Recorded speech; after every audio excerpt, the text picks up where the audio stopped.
Alright. I've been taking everything classes today. How's Aaron? Good.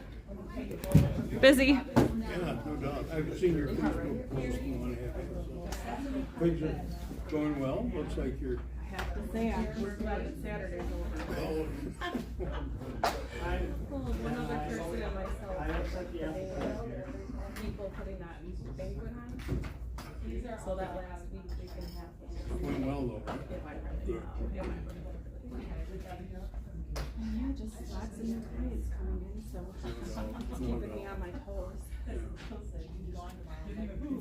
It's not easy when you're still like trying to work through some of that stuff. Let's just say the aspect of like the human aspect, I have no problems with. It's like, do they know the right one? Do I enter the right way? Do I have everything? Yep.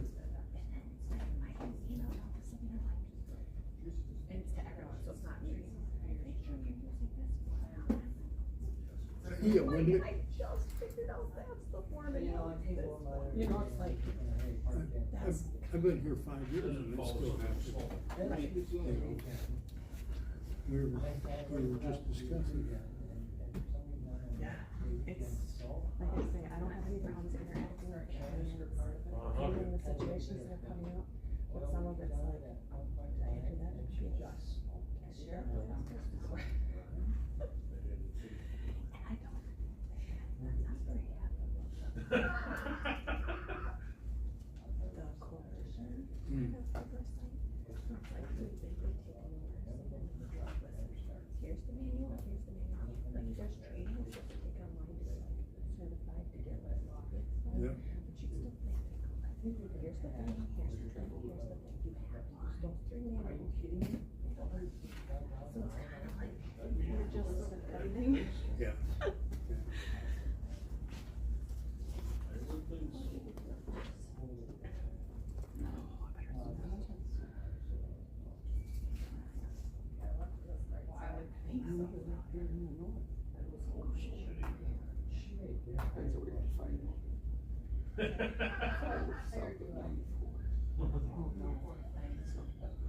Yeah. Say nothing exists.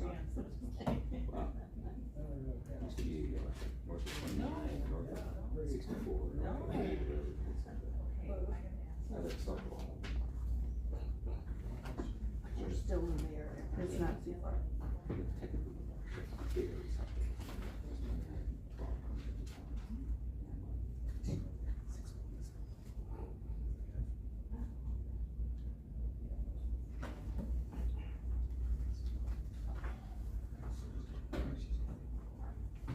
It's 3 o'clock. We'll call March 6th Justice Youth and Extension meeting to order. So everybody had a chance to read the minutes of the February meeting.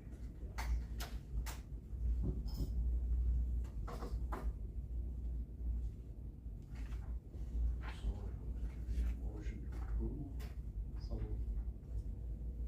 Motion is made, is there a second? Second by Mills. Is there any questions or corrections? None being heard, all in favor, signify by aye. Aye. Opposed, same sign. Minutes are passed. Anybody want to speak in public comment? Anybody for public comment? None being heard. Rich? Good afternoon, everybody. I don't really have a lot to worry about on team coordination and stuff. Pretty much maintained status quo. Got as many new referrals as I did people that completed the program during this last month. We did have 2 team court sessions, of which both respondents did show up, so I'm quite pleased with that. I picked up 2 more volunteers for the panel on a permanent basis. One came to visit our first team court session last month, and he had very intelligent young man, had some struggles at home with his home, and he just came in to see how it went and decided to remain on as a volunteer.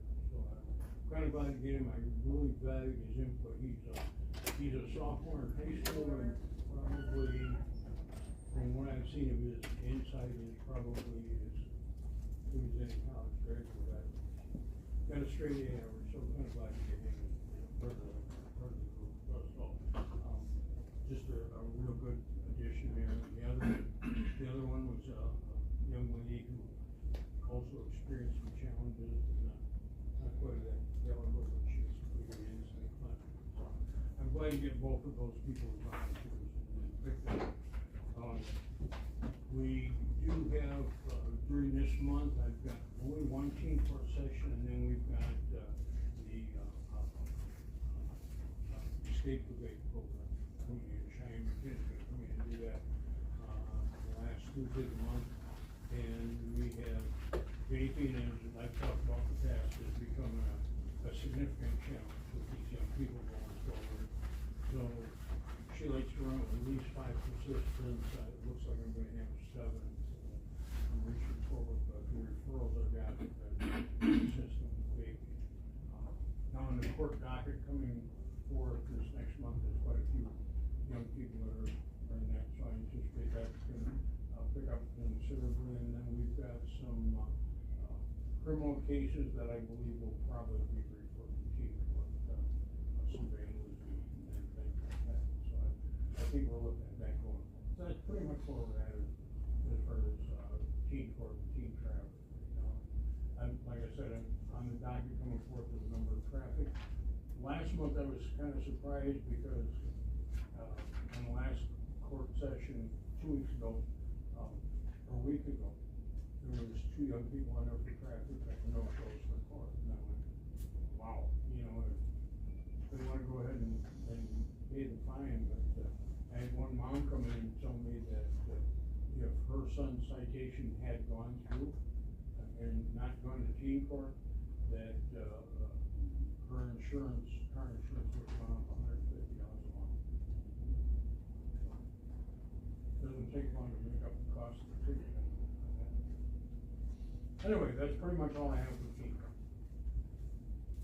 Okay. Monthly report, current year budget, out of county travel, recovery court. Oh, out of county travel for teen court? No. Okay. Monthly budget, I don't know, we'll have to refer that to Drew, but I did see in there that, on the agenda that you had, consider filling interim recovery court. I thought that was approved last month, am I not correct on that? I think it was a motion on the minutes, and that was approved to forward to personnel. Am I mistaken on that?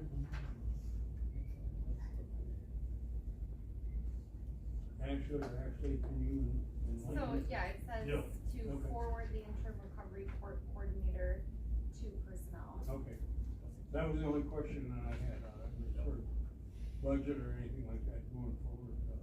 I know Drew and I have been working on the quarterly CAD report going forward, so we've been working on that, bouncing that back, so that's where we're at on that. Anything else? I don't know if Jeremy had anything or not, but I know we're gonna get the meeting tomorrow, so. That's pretty much all I've got. Good, thanks. All right.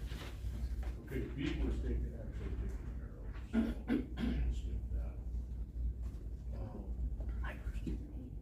Yeah, consider filling the interim court, that motion was made last month, so. And approve, we can't approve that until it goes through personnel, and personnel will appoint. So. 2024 TAD grant application.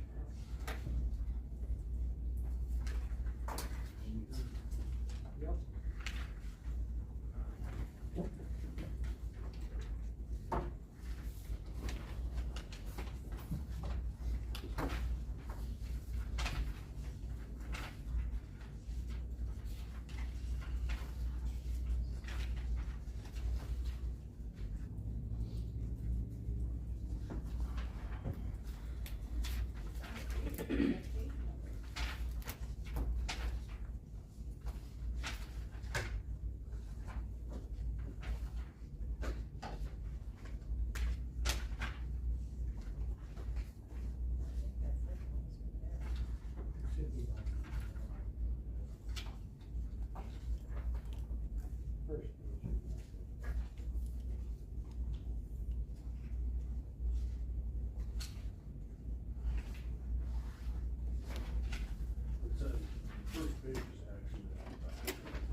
Yeah, yep, this was turned in last year.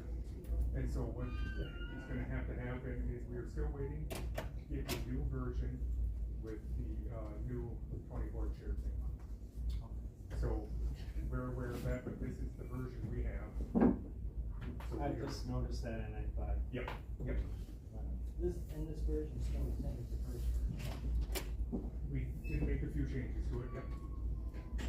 Do we have a copy of the, That's really pretty good. I didn't see much change at all.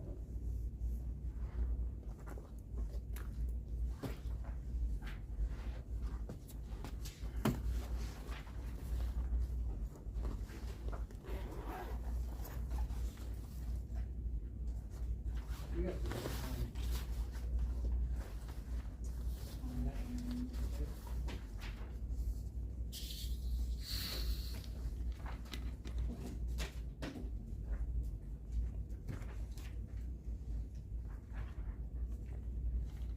From November 16th. Right. Yeah.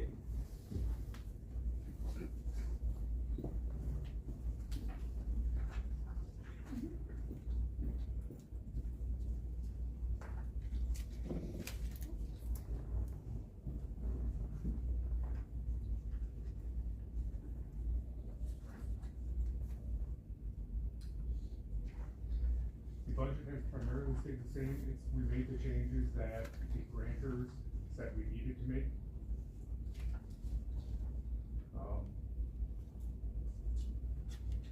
And I know the grantors have come here in the past, that if they will need to sit down with the committee, that they can go over things better than, we probably can. Are we under a deadline on that, Drew, For, to get that signed and submitted? yeah, well, initially we did. Okay. Yep, we had, a few days to get it in. And then they sent it back, we made the changes they requested. And then we resubmitted it, they okayed it. We're still waiting for a version from them to have our team sign, which we will need the grant project director, the financial officer, and a signatory, which is the highest elected official, so the county board chair.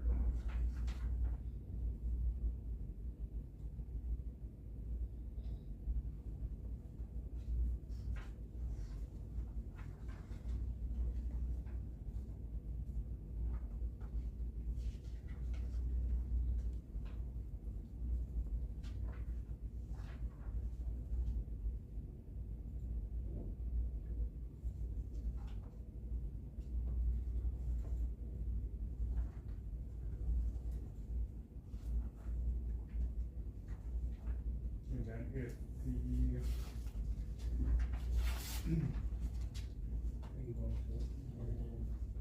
so we've got the criminal justice services, we had to put a number in there for the salary. We took the national average of, this is what that position makes. We put that in. And then if there is any updates, you know, if we go forward with that and we find, hey, it's higher or hey, it's lower, we can go through, the grantors are fully aware that there are different, you know, you're gonna have differences throughout the year. And that this is just a proposed budget, this is not set in stone.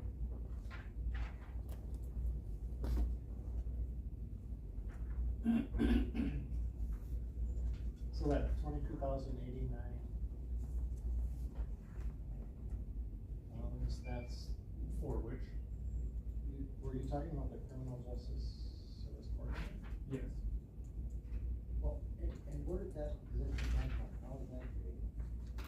that was my idea, so last year we had the idea of, merging with the, diversion programs, you know, starting some new ones maybe, Rich's diversion program with the youth, and having something more, encompassing.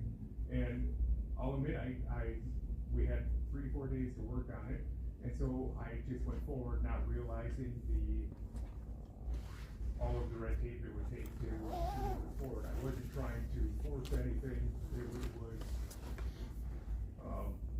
I saw a need, and so I saw how I could help fix it, and so that's how I created it. That when we have the title for the RCC, already set down there. So I believe the position that Drew is presenting would be in place of, or incorporate the current general coordinator Yeah. position. I think after, cause Right, and that position doesn't exist Correct. yet.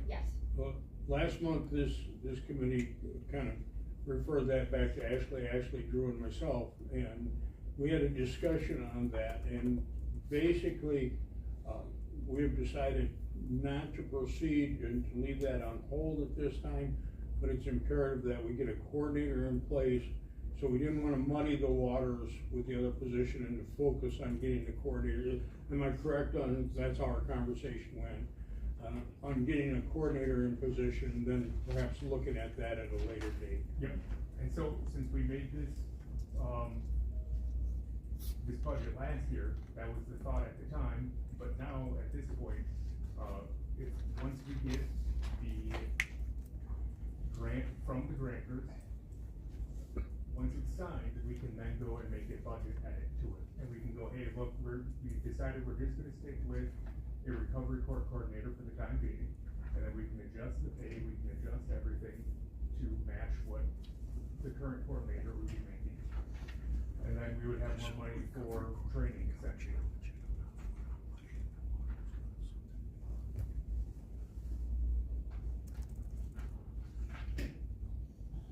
So just in short form, in the original grant to the one that we've been handed, there's no changes.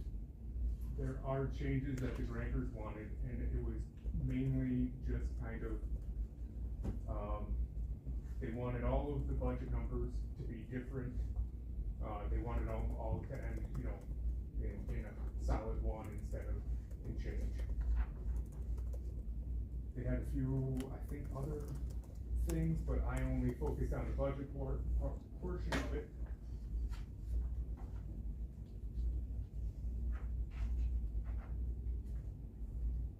And again, at the time, it was that we thought we could move with,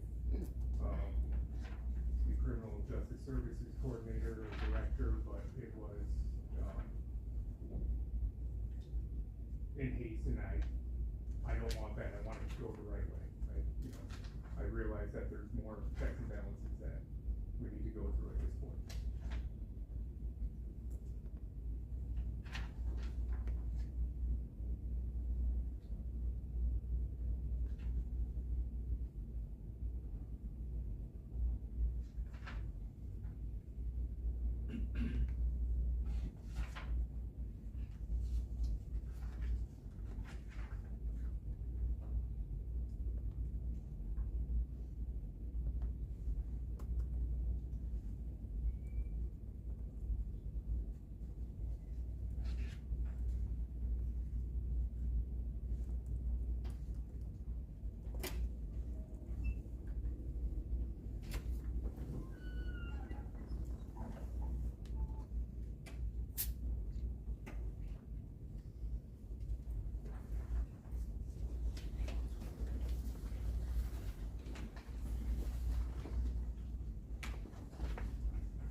So, the one that we've been handed is the one that's been revised?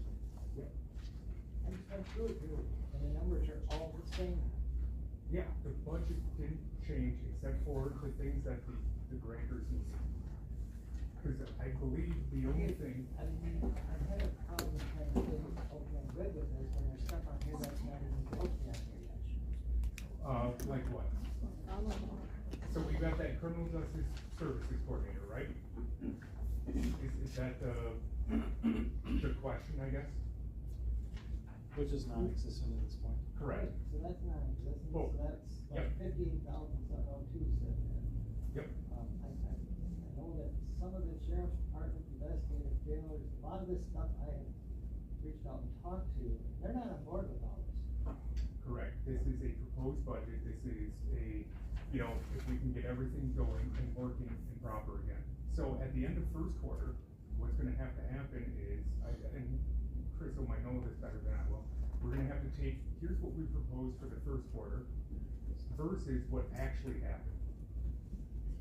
And so then if there is a difference, if they do have, hey, we didn't have any sheriff's office, then we go and we report that to them, and they go, okay, you didn't need to use as much of the money of the budget that you had.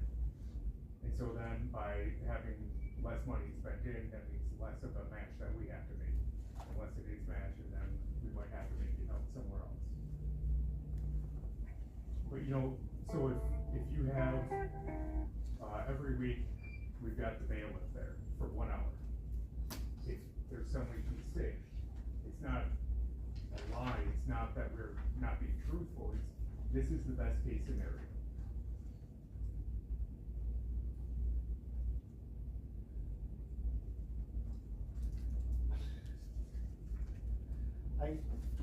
The thing that jumps out at me is that how can we apply for a grant for, in part, for a position that's non-existent? So the first time you apply for the DAG grant, you're gonna apply to have a recovery court coordinator. You don't have that position yet necessarily. It could be said about any other kind of position, because that position is tied directly with the grant. You lose the grant, you lose the position. Okay, so this is normal, I mean, it's. Yeah, I mean. Apply for a grant, you can put something on there that, and a dollar amount for something that doesn't even exist. Yes. That's what a grant is for, is you are creating, like, you go, here's what our need is, this is why we need the grant. And then they either can say, yes, this is right, or no, this is wrong, and the grantors have accepted this, they have said, yes, this is okay. So this is from the state, you know, Department of Justice, they have looked at it, and they approved it. So, the way I'm reading this then, is that the salary for the Criminal Justice Services Coordinator would be $58,702. Is that just? That still would have to go through Carlson Devon. Okay, That's so if we this get is that- just a estimate? I took the national average Oh, of okay, what fine. that job position is. But then here, and then on page 4, Mhm. the bottom there, it shows, excuse me, under employee benefits, so is then the total cost of this position then, the 58,702 plus the 2289? Yeah, it would be like any other employee, you get your actual salary, Yeah. but then you have all of your fringe benefits. So you've got, you know, health insurance, HSA, FICA, so yeah. John, that's all gonna be kind of a moot question if, in fact, we don't actually go with that position. If we go with the drug court coordinator and the existing position of the drug court coordinator, which is probably the direction we're taking Yep. at this point anyway. So it would be significantly, it would be back what the original drug court coordinator salary would be. And what percentage is the grant covering of these amounts?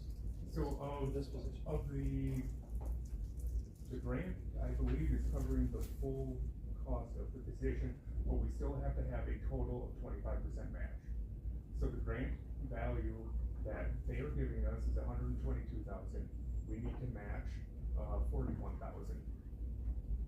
Okay, so when you say total amount, you're saying that it will cover, the, salary? And the benefits? I believe so, yes, I believe that's all under the grant aid section. But again, if we have. Still has to have the cash match. Right, we still have to have county match. Cause I know at one point, I'm sure that, I'm pretty sure you corrected yourself, but I mean, at one meeting, you told us that it was 100% that grant. part, I think, where the position itself is funded through the grant, but the total grant, we need to have a 25% match. And that comes from us. And so, yes, there is a 25% that the county will need to pay for. That isn't actually what we write a Part check of it for, is- however, that could be, Part square of it foot. is Yeah, officers' time, different people's time, if they do UAs or anything like that, that time that we were paying could be used toward the match. So it isn't a 25% point blank levy. Right. Yeah. Yep, and if we end up only using, if we use less than the total grant that we get from the state, our total then that we need to pitch in is also less. And so it's, they even include things like the, how much that specific room, like my office, or the recovery coordinator's office, and they figure out, okay, this much square footage, it's gonna cost $900 a month to run that office. And so, you're even paying on that, and that is county match. So it's that kind of little stuff too.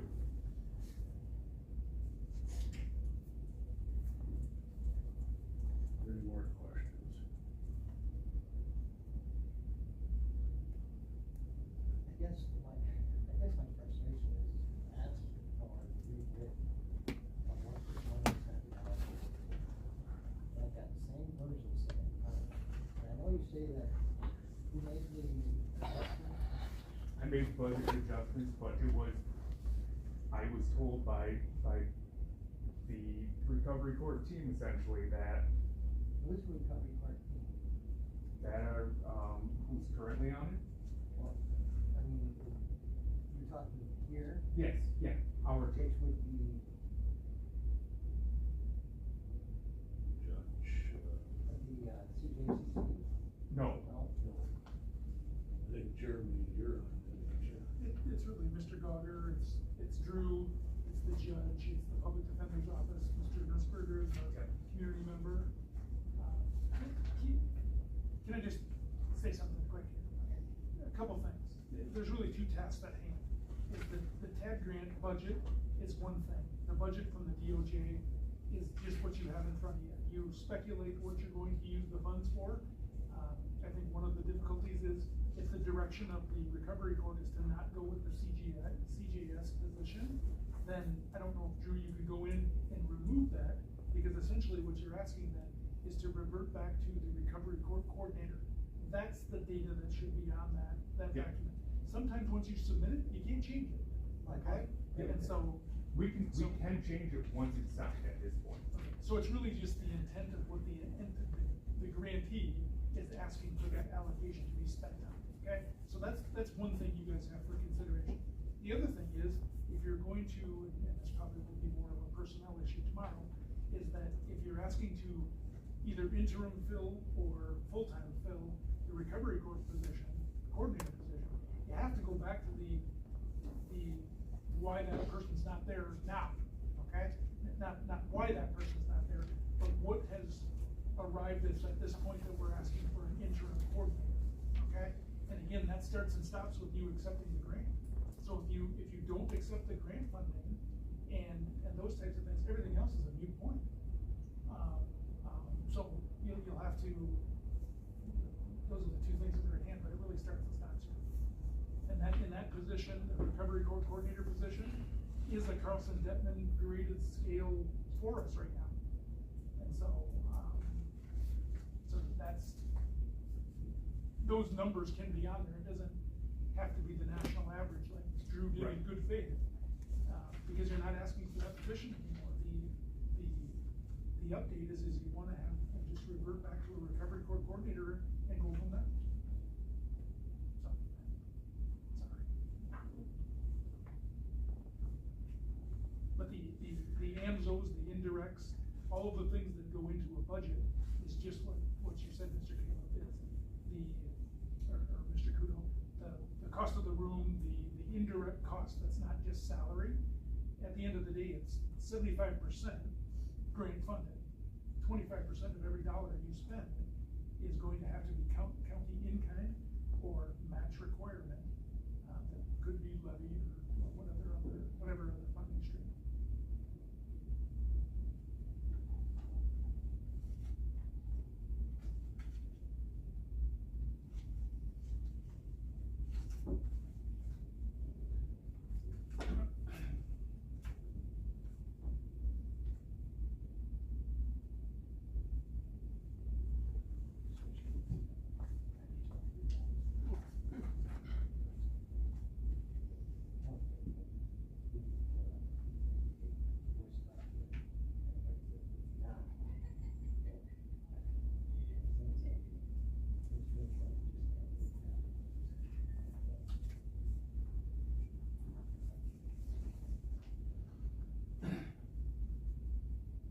So this all being said, Drew, you used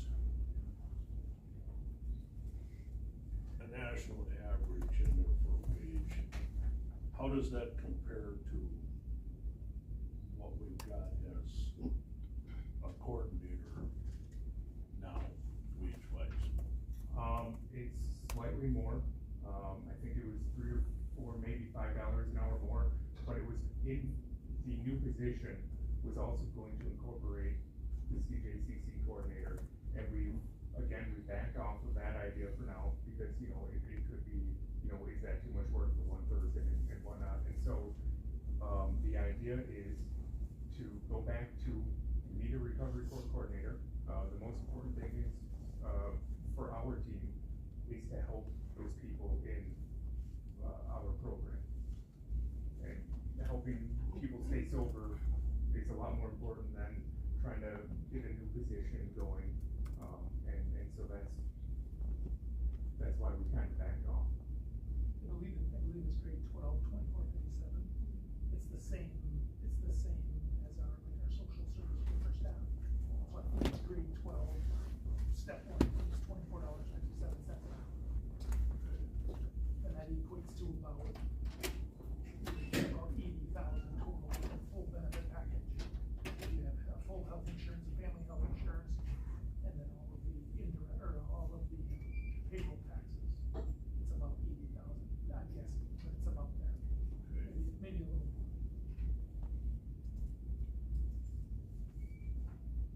So is this, am I correct in looking at this, so the total amount of this grant then is 163,000 and change?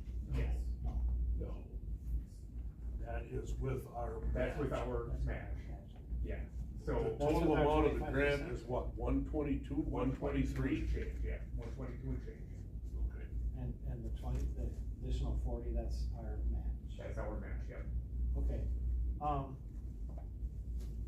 okay, so now so does the same logic apply then, because there is actually a position on here that is no longer here as well?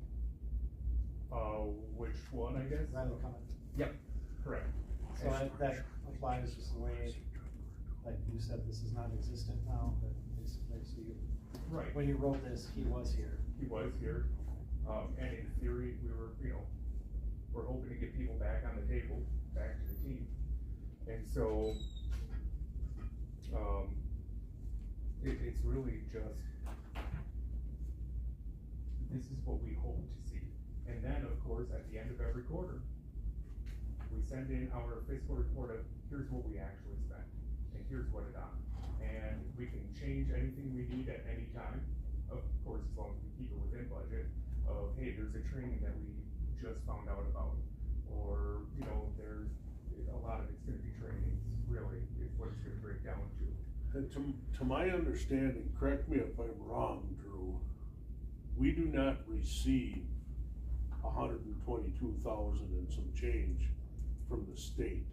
We receive what we actually submit was spent at the end of the quarter. It is a reimbursement style, yes. So it is, we foot the full bill, and then they will reimburse us for whatever their portion is on the grant.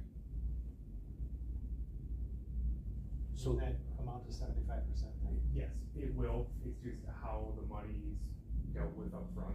You know, do you put it on a credit card or do you pay with cash kind of thing? Generally speaking, everything is paid for by credit card, regardless of what the service is.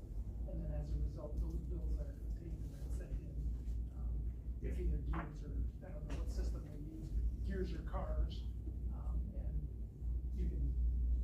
Actually, ours just goes through the county, pays anything that comes through, and then we submit it quarterly. Once they've approved everything, then they send a check back to reimburse the county. Because things like payroll and stuff, which is the bulk of this, can't go on a credit card. Yeah, gotcha. So what happens if, and I don't know who I'm asking this to, Drew or Crystal or Jeremy, whoever can answer. If this grant is signed for and nothing materializes or this falls apart, where do we stand on that then? There's just nothing paid out of the grant, paid back to us? No, I guess what do you mean falls apart? Like if If you don't get your team all together Yep. and this recovery court don't come together, Yep. like what we're talking. Let me address that. Right now, most of you know, we've got one active participant. The reason we haven't gotten any more referrals is because we didn't have a coordinator in place. And since we have looked at, we're gonna probably get that interim coordinator in, we've gotten 2 referrals within the last month, one this past week. Everybody has, I shouldn't say everybody, but I have gotten a commitment from the participants before, Melissa from Department of Corrections, Lizzie from Department of Corrections, some of Jeremy's workers that were part of the team in the past. As soon as we get a coordinator back functioning, they're back to the table. And I'm confident Jeremy will be there. I've had conversations with the sheriff, although he hasn't 100% committed at this point. We seem to be on an equitable basis where I anticipate that's gonna happen also. So, if we get a coordinator going, we'll have a program again. I think that's been a conversation before as well, is that we sat in this room at this committee meeting, and the DA's office and the sheriff's office authored letters to say that they were not going to participate. And so, depending on conversations that have been had, I don't know if there's any grant implications that result if they don't come back to the table. And I guess, you know, that's something that was noted before, is that if they don't come to the table, are we continued eligible for that grant? So, that's consideration you guys have to do. That's, our team is gonna come to the table if we have a movie. And we have still had a team, it's just much reduced. Mr. Newsberger's been there, myself, Drew, our civilian person, the judge, obviously. So we've just been going forward just with a marginal team at this point. May I ask you? I'm not sure your question, Mr. Russell's gonna answer. I think your question is, if our team or drug court folded, right? Yep. So then what happens? And So do you mean financially? We are not, if you sign the grant paperwork and we accept the grant, we do not owe them our portion if we don't spend the rest, if that's the question on the table. However, because we are reimbursed for expenses that we submit, each quarter we submit our expenses, they reimburse it if it falls within, you know, what they expect if we have met our county match. So we don't owe them above and beyond that, but they may not be reimbursable expenses if we can't also prove our match. Now, to be fair, as far as numbers go for 2023, we struggled to meet our match, which was $19,000, and that was all of 2023. So my biggest concern looking at this isn't that we're liable for anything. You know, this number is, like you said, it's what we spend is really what it comes down to, but these numbers might not necessarily be attainable without the county putting in additional levy or finding additional ways to find in-kind services that we can do. We talk about this a fair amount, is anybody that we send to the table is already paid out of Department of Children and Family or Department of Health Services. And so that's money that's not able to, or times it's not able to be used because we're already paid out of grant funding from the state. And so the the bailiffs, the sheriff's office, the district attorney's office, maybe that may not be allowable, but just those other opportunities are for in-kind. Some are ineligible because of how they're paid otherwise. Do we know that this first quarter, regardless of when it's signed or if it's not signed, the county has still been operating and floating the first quarter so far, now that we're in March? To the extent that it has been operating, yes, the county has still been expending money to keep the program going as it is, which of course, with the fewer participants and everything, is at a greatly reduced rate. So as far as that goes, our investment in so far this year is much smaller than if we had 12 participants.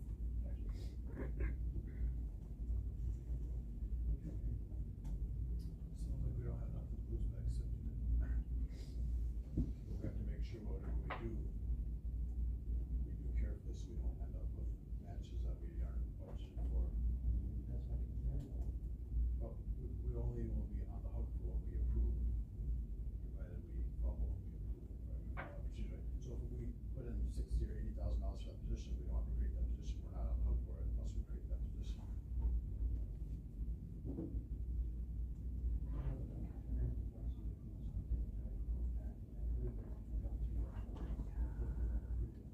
But we're not approving that position.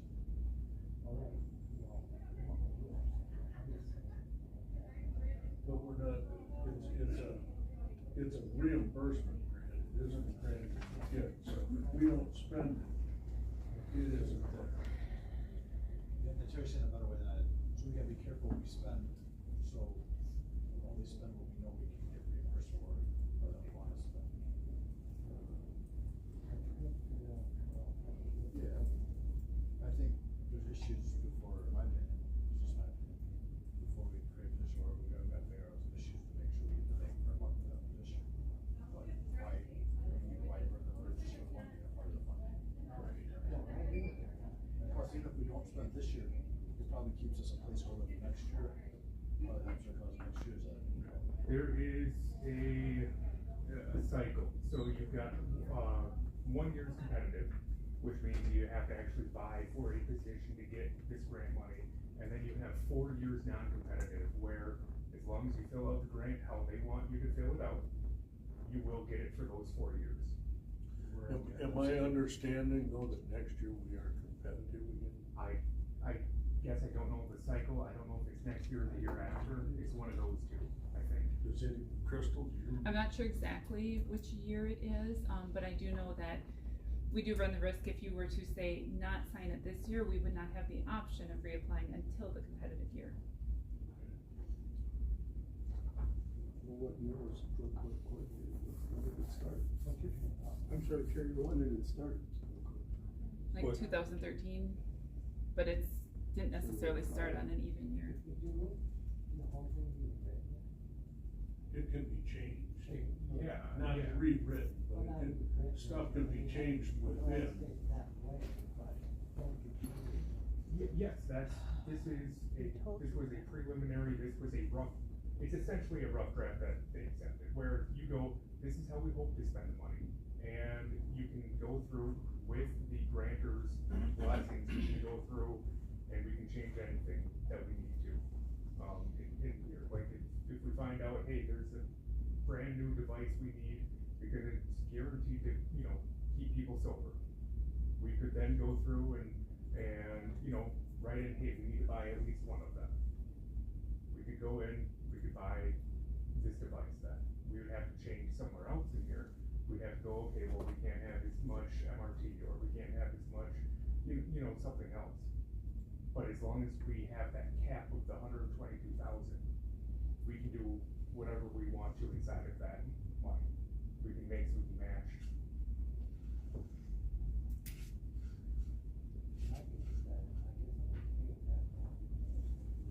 Yep. Put stuff in, pull stuff out, non-existing unit.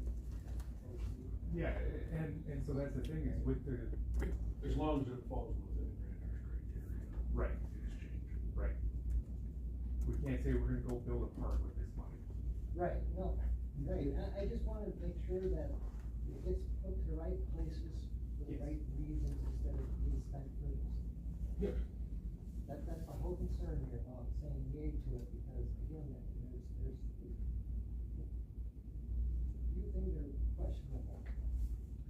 So, but if you assure the fact that if we accept it, and we change things come next week, and then you say, oh, well, no, wait, we already approved this contract here. Yeah, it's not like Well, that, then no, we're kinda screwed. we can change this as we need to, as the, the team sees that this is the best, and. So, when you see the team, it's good that the team recommends it, but this is an oversight committee, so anything that gets spent should come to here first for prior approval. I think, was it $1,500? And of course, if there's any personnel changes, so bring that here first, get the approval here first. I think that would be easier. Jonathan, let me clarify, we can't always do that, because if we have a participant that needs to go to inpatient treatment, we a lot of times don't have that month to wait to get that expense approved. They have to go to inpatient treatment like tomorrow. But treatment is approved, I mean, we're allowing people to get treatment, maybe not each on a specific basis, but if we go on by whatever X, Y, Z, or change personnel, it should come here. Like, in the past, there's been times where things got changed, or even if we change a provider, we should probably bring that here, or somewhere, and get pre-approval. But yeah, I mean, it's already right, it's part of the given approval that people are getting treatment, right? We already know that that's happening, but if we did something beyond that, or like purchase furniture or whatever, then that needs to come here first for prior approval, and then depending on what it is, it might have to go to property or whatever, so just make sure you follow proper changes. I think that would alleviate some of the confusion. It seems like some of the stuff in the past that happened, and we didn't necessarily follow the right chain, because like you said, you learn all the checks and balances. Right. And just make sure you learn to follow and ask questions if you, yeah. I mean, if, do we have like a pre-approved list that we can create then? So that way we can go, look, treatment, it's pre-approved, we don't need to worry about bringing it back here. Just because I do wanna keep things on the up and up, I'm not trying to, smoke and mirrors this. I want to do what's best for the people and what's best, for both the participants and for the county people. Right, that's the whole reason that money is here. I would For think. them, and I wanna make sure Right. that we're putting it in the right place for the Yeah. health of the people. I would- So it's beneficial. I would think as long as it's treatment, or it's testing supplies, or it's something to do with the treatment, I feel I would be okay. As Jonathan alluded, there was some sort of protest money here that was used up the grant, that was to help people. It was purchases and hirings, But they or want it something's back. happening, not without any approval. Right. And so, You're right. so not, I don't think it all predates you, but just maybe history and make sure, I think that helps maybe create more trust in the committee and keep everybody, like you said, going the same direction. Right, and that's what I want. I want to help people, and I'm doing this, sorry guys, but I'm learning, and, going back to the coordinator position, as soon as we can, I will, and we get permission from the grantors, I will gladly change that back. And then we will have extra money in that budget, which will probably end up going into training, or, if we need books or materials for the participants or something like that, we'll have some time to figure it out, but I mean, I'd like to get a rough budget laid down. Is there a deadline now on this to approval, the final approval? We are still waiting from the grantors to get the final copy, and. Okay, so we have a little time, right? Yeah, so I mean, we don't even have the version to get signed yet. Okay. How much time we got? Do we have a month? I can find out. I don't know for sure. I can contact the grantors and say, hey, what's going on with this? Because I believe the 3 signatures we need are the grant project director, the financial officer, and a signatory, so the board chair. Those are the 3 people that all need to agree to this. I think in past years, and correct me if I'm wrong, group, but I think in past years, the deadline on that was April 15th. Okay, good. Actually, usually it's 30 days from when we get the paperwork. Oh, okay. Was the Oh, last okay. time, but then that year when I was paying attention to that, we also got it before the end of the prior year, and we're already in March, so I don't Right. know if that will do. I know the one thing that is important to note is that without that signed paperwork, we can't submit for reimbursement on anything. You know, anything that we've spent will not get reimbursed till they have that much then tied up.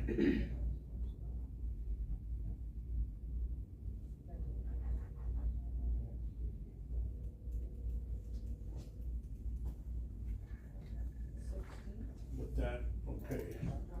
Crystal, that being said, what you just stated, What did you say, cost 16? 15. 15. No, I think Crystal's right. Yeah. So, hang on, I'm sorry, I'm trying to find it. I think we had, So, we would have, I mean, we need a. We would have. yeah, I'm gonna need this back because it's my only copy, but there's the letter.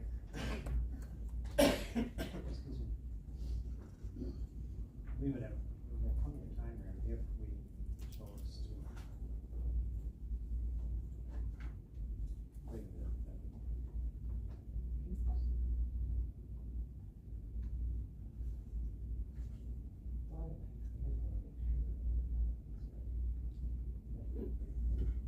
We do not have billing for 15th. We have 30 days Hold on, from receipt.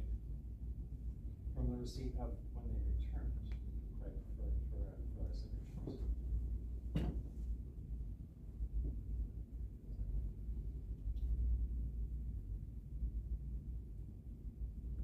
Like when they send the copy back for signatures. So typically, once they get to the point where, I mean, I believe the last point was getting it redone to have the right county board chair's name on it. So from that point, when that paperwork comes to the county, you know, to Judge Barna and Jamie, and when they get that copy, then I believe we have 30 days. I think it's 30 days, So, 30 days of December. all right. Which we have not yet. Apparently, So yeah. today is the sixth, so, you anticipate us getting this within a month? I Or is hope it just so. no way? I checked today and we still haven't gotten a completed quarter 4 from the grantors. No, actually, Okay. that we submitted this morning. Oh, So did we? just this Okay. morning, they finally approved our third quarter of 2023, and we entered our fourth quarter in. So I know they Okay. are behind on last year's grant reimbursements. So we are caught up now, but it's still a matter of, I don't know how much that is impacting the next year, which would be this year's grants. Right. I can, But they had some changes in employment Yeah. and people doing things and quite a few different changes in how they were processing things. So there were a lot of delays last year that were very unusual. Do you know, okay, this, you know, as of April 1st would be the end of the first quarter. If we do not receive that, or it is not signed by then, are we still eligible for reimbursement for the first quarter, considering they have not gotten us that paperwork yet? So, and honestly, the paperwork could come, I mean, it could have come while we're here, it could Right. come tomorrow, so I don't know whether we'll get to, you know, April 1st and not have things. I know our first quarter is due to them usually by the 12th of the following month, because, you know, like you said, it goes through those 3 months, and then they have to do payroll and everything else, so, we usually don't even submit it till around the middle of the next month, and then it's sometimes weeks or months before they get it refunded, so I don't know how that would play out in real time to be able to even predict.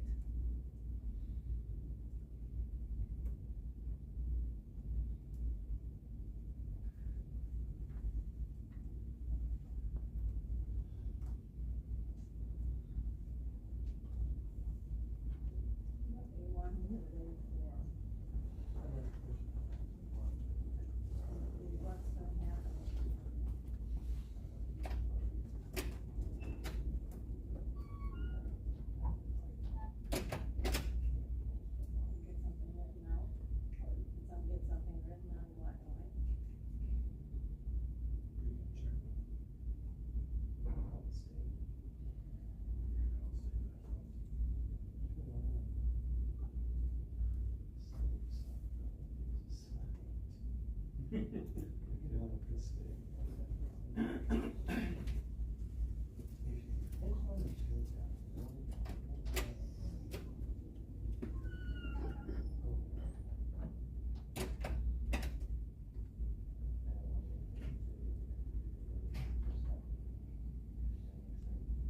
Yeah, like you said, you can still not, you don't have to spend money to get there. So what do you think? Accept it, and then accept it. And then we don't spend money until we're sure about something.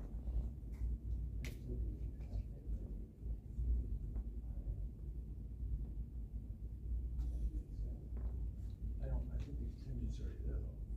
We can't spend money on a recovery program unless we, that position, add a position. Right, I know that part. What about, yeah. The other part. The rest Doesn't matter in the drug court, obviously, take care of things. You just do one side.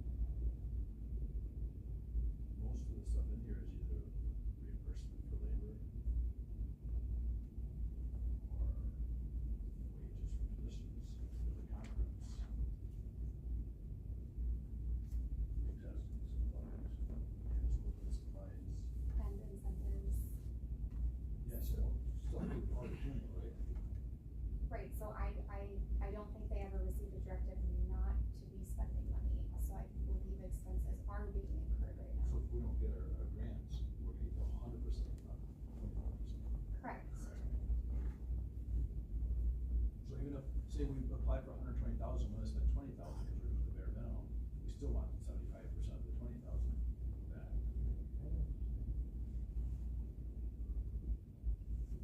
That's up to you guys. I mean, I'm just one person.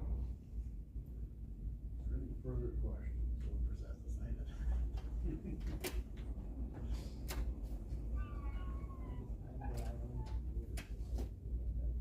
And what is that?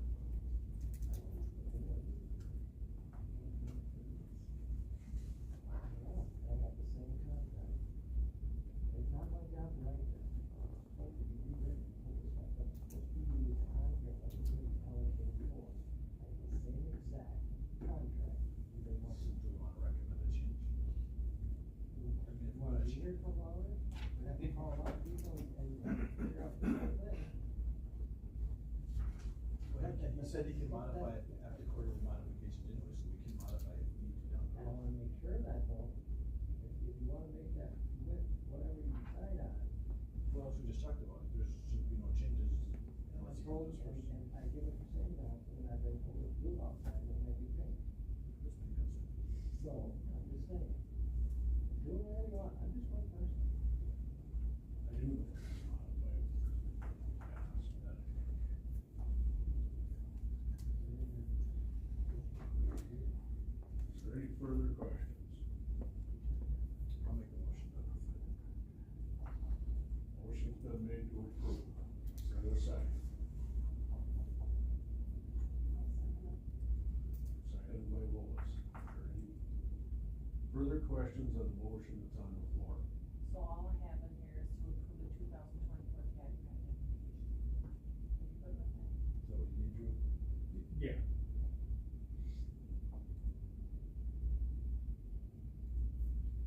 Are there any further questions on the motion on the floor? None being heard, all in favor signify by aye. I vote back at aye. Opposed? I've seen.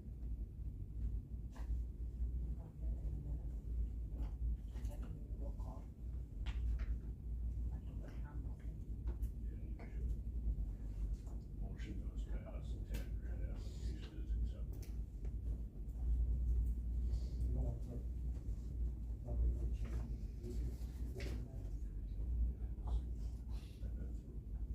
Okay. Thanks, everybody. Thanks for the conversation. See you tomorrow, please now. Thanks for your work done. I think one more thing though, we do have a travel request. For up to 8 people again. That's a can we? I think that's That's right here. further down on the agenda. Oh, is it?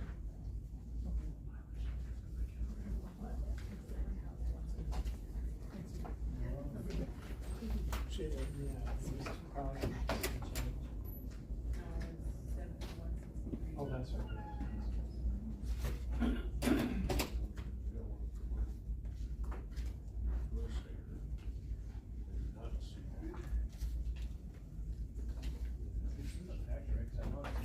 It's here, I just looked at it, it's here.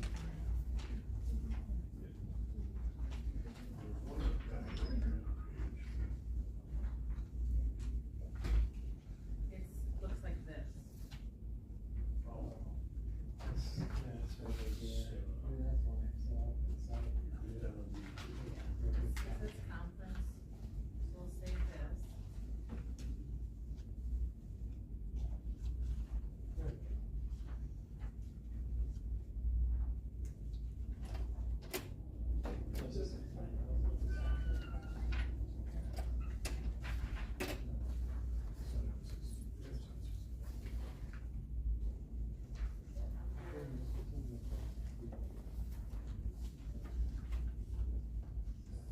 So would that be with the district attorney then, under Crystal? Are you ready? Is that one under you? Which one? For Drew? Drew put it in for it, but it. No, that would be under That's- different. Yeah, Oh, should be there it under is, recovery that's it. court.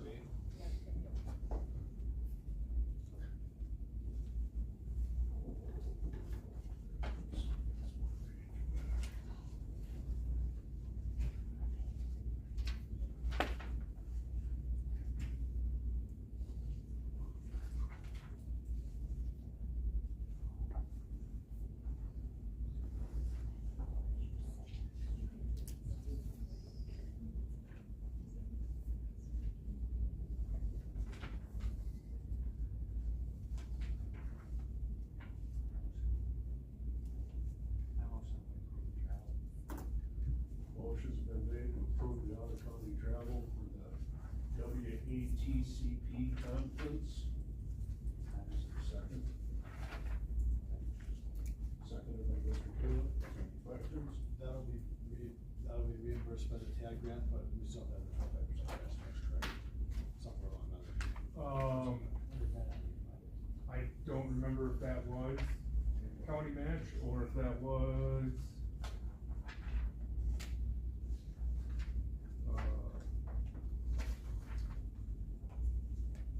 I would have to look, it doesn't tell which on this. We discussed maps last year, maybe? Yes, we paid it out of levy, Because, do you remember because we were gonna be short on match. That can be used as match. Levy money, yes. No, this conference. If we paid Levy can be used as match. Okay. But this also could be put on the TAG grant, right, provided we come up with a match also. Or is that what? I think this is under tab, but I'm not, this doesn't clearly. I think it's in here, right? Yeah, it's on page like 6, Drew. Oh, I have to. So can we try to have the budget part of it so that I can fit in the. Well, that would be a determination that would need to be made by finance. Yep. If you're gonna use levy. Yeah, so this right now is under, the state, not cash match. So the grant would cover this, again, so we need to find the 25% somewhere. But for the training itself, is covered by, the grant. I do have a motion and a second. Is there any further questions on the out-of-county travel? Is this, budgeted for? It's in the grant, Lois, but as Ashley just stated, last year they paid for it out of levy to help make our cash match program. Actually, do you know if that was the annual conference or the coordinator conference that they paid for? Because there's two different WATCP conferences. It was the one that like 7 people went to. Okay, so yeah, that would be the annual conference. The That's numbers this- for this budget and last year, what was it? there any further questions on the motion?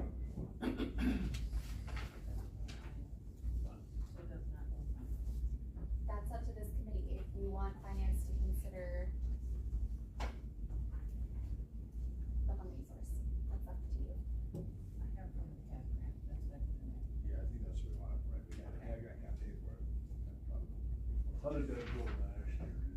Did they automatically pay for it ahead of time, or was it required later to make our cash match? So we knew that we would probably have a shortfall in the cash match, so when it was on the finance agenda, because remember, our old financial procedures manual was that any more than one person going to the same training, you had to come to finance to justify it.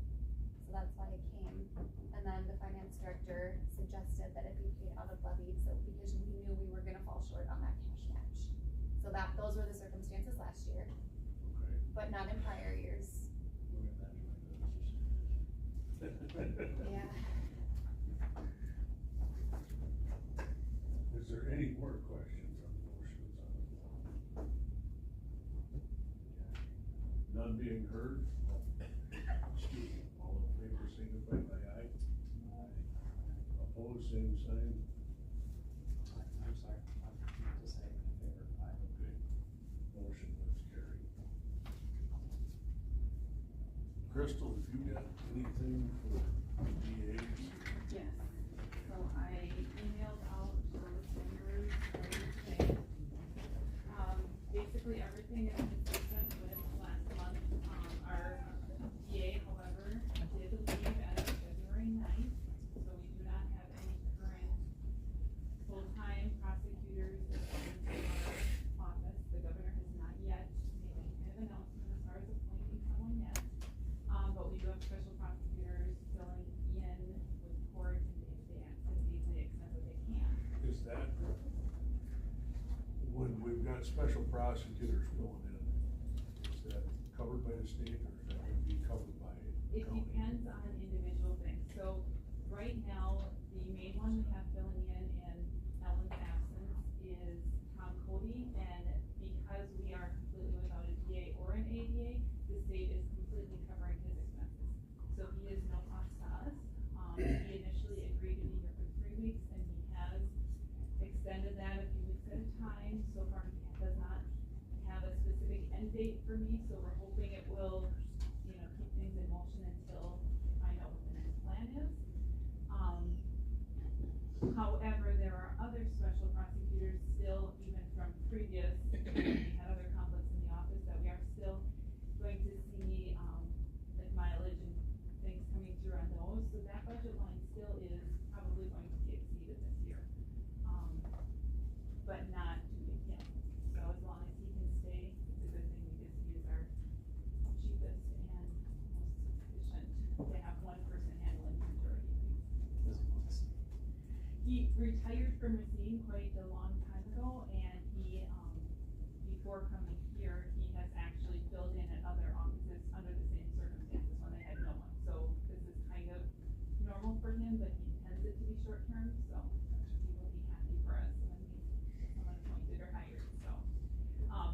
One challenge with that, of course, is that it is an election year, so anyone that is appointed will then have to run for election this fall. So So there's not exactly a lot of people jumping up for the jobs. we're not beating them down the door.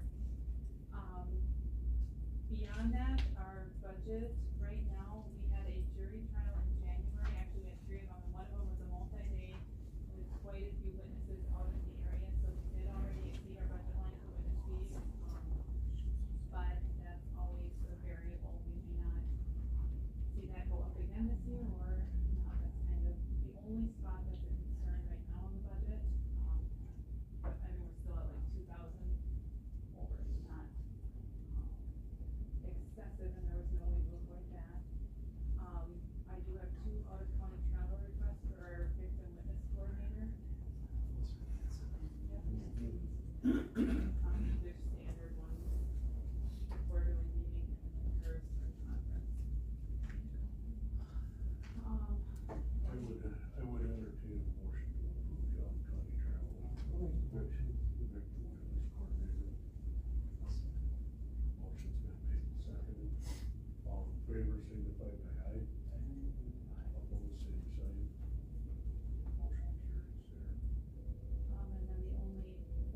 good positive note, the reimbursement for Nancy's position for 2023 came back higher than we expected by 6,000. That was a nice surprise, but other than that, Could you say that again? her reimbursement for her program, the transition program, is reimbursed by grant. And they reimburse at a certain rate each year, and we never know what that final number is going to be. This year it actually came back and they were higher than we expected, which doesn't always happen.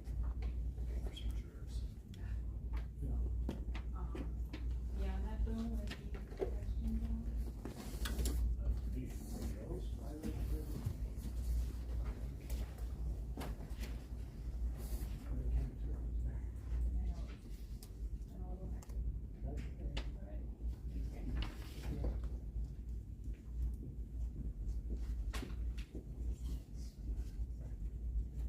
So do you want the out-of-county travel stuff? Would you like the out-of-county travel with the things that are? I guess that's, Yeah, they're coming. There's two there. Okay, I have, just a little note here from Lori.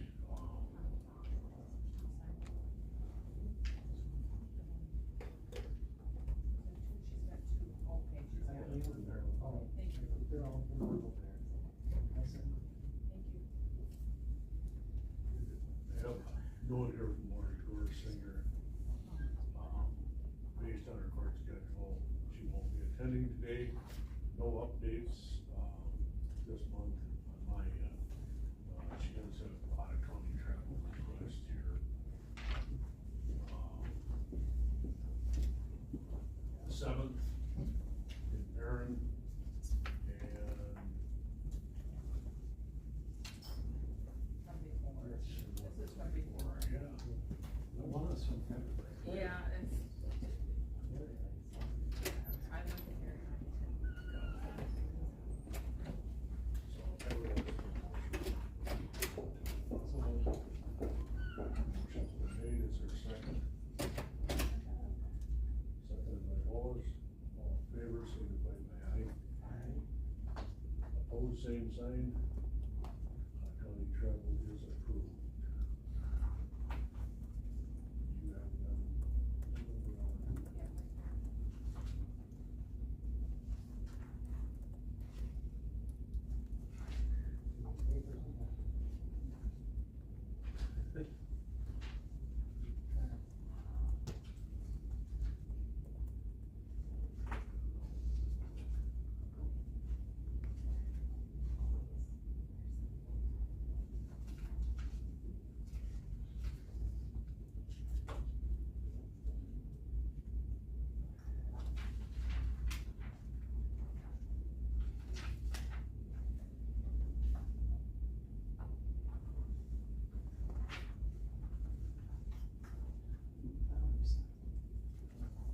Yeah.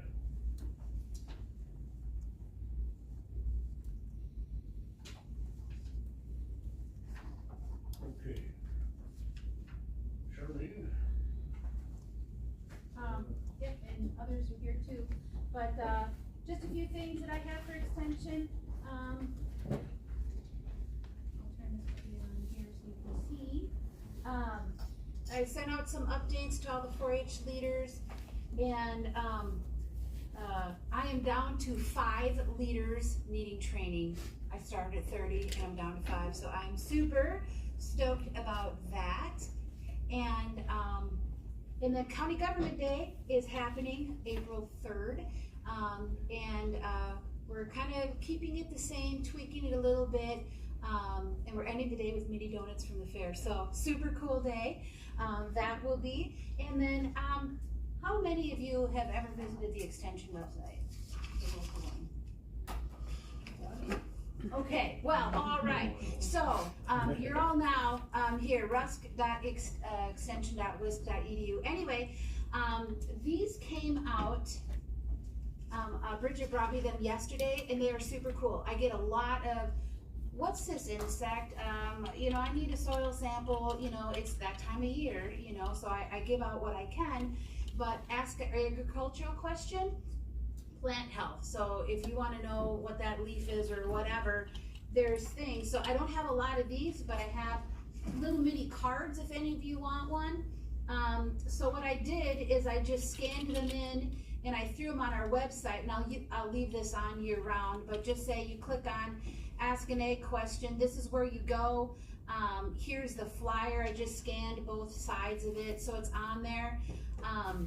So even though we don't have an egg agent or a horticultural agent, doesn't mean there's not a need, and we get a lot of questions. And this makes it so much easier for me because then I can just refer them, oh, go to this website or call this number. So super cool. So I just wanted to show you our website. There's an upcoming garden seminar that happens annually at the UCC church. And then we have some trips. We actually have 3 of our kids going on the Discover Wisconsin trip. So that is cool. We haven't had a youth go on a trip in a couple years. So that's all I have, but they're here if you want any of them. Spread the word. That's all I have for extension. Yeah, if I may. Yeah.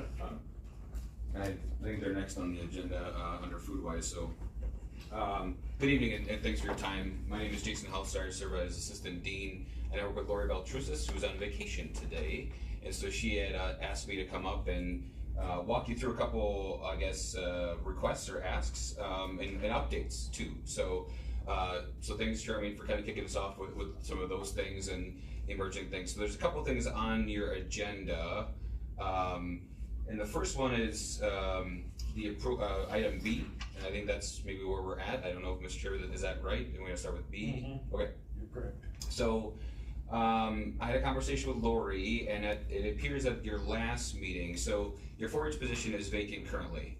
And there was a desire at the last committee meeting and support from this body to work with a retiree, Eileen Van Dyke, who served Rusk County before, and to bring her back on an interim basis as we work on posting the permanent position. And so Eileen has accepted and would like to begin. One of the pieces that we're struggling with right now is her travel. She doesn't live in Rusk County. She would be commuting in. Almost 2 hours away. And so one of the things we're working on is, on our end of things, making her compensation package worth her time in this interim space. But one of the things that we're also requesting or looking to this body to support is some travel expense reimbursement processes for not just Eileen, but also, oh my gosh, Donna. Donna's in Sawyer County. Sawyer County and Rusk do partner on programs together, and so Donna would also be coming in on an interim basis to help kind of keep things running as we get into the start of summer season until we hire the permanent position.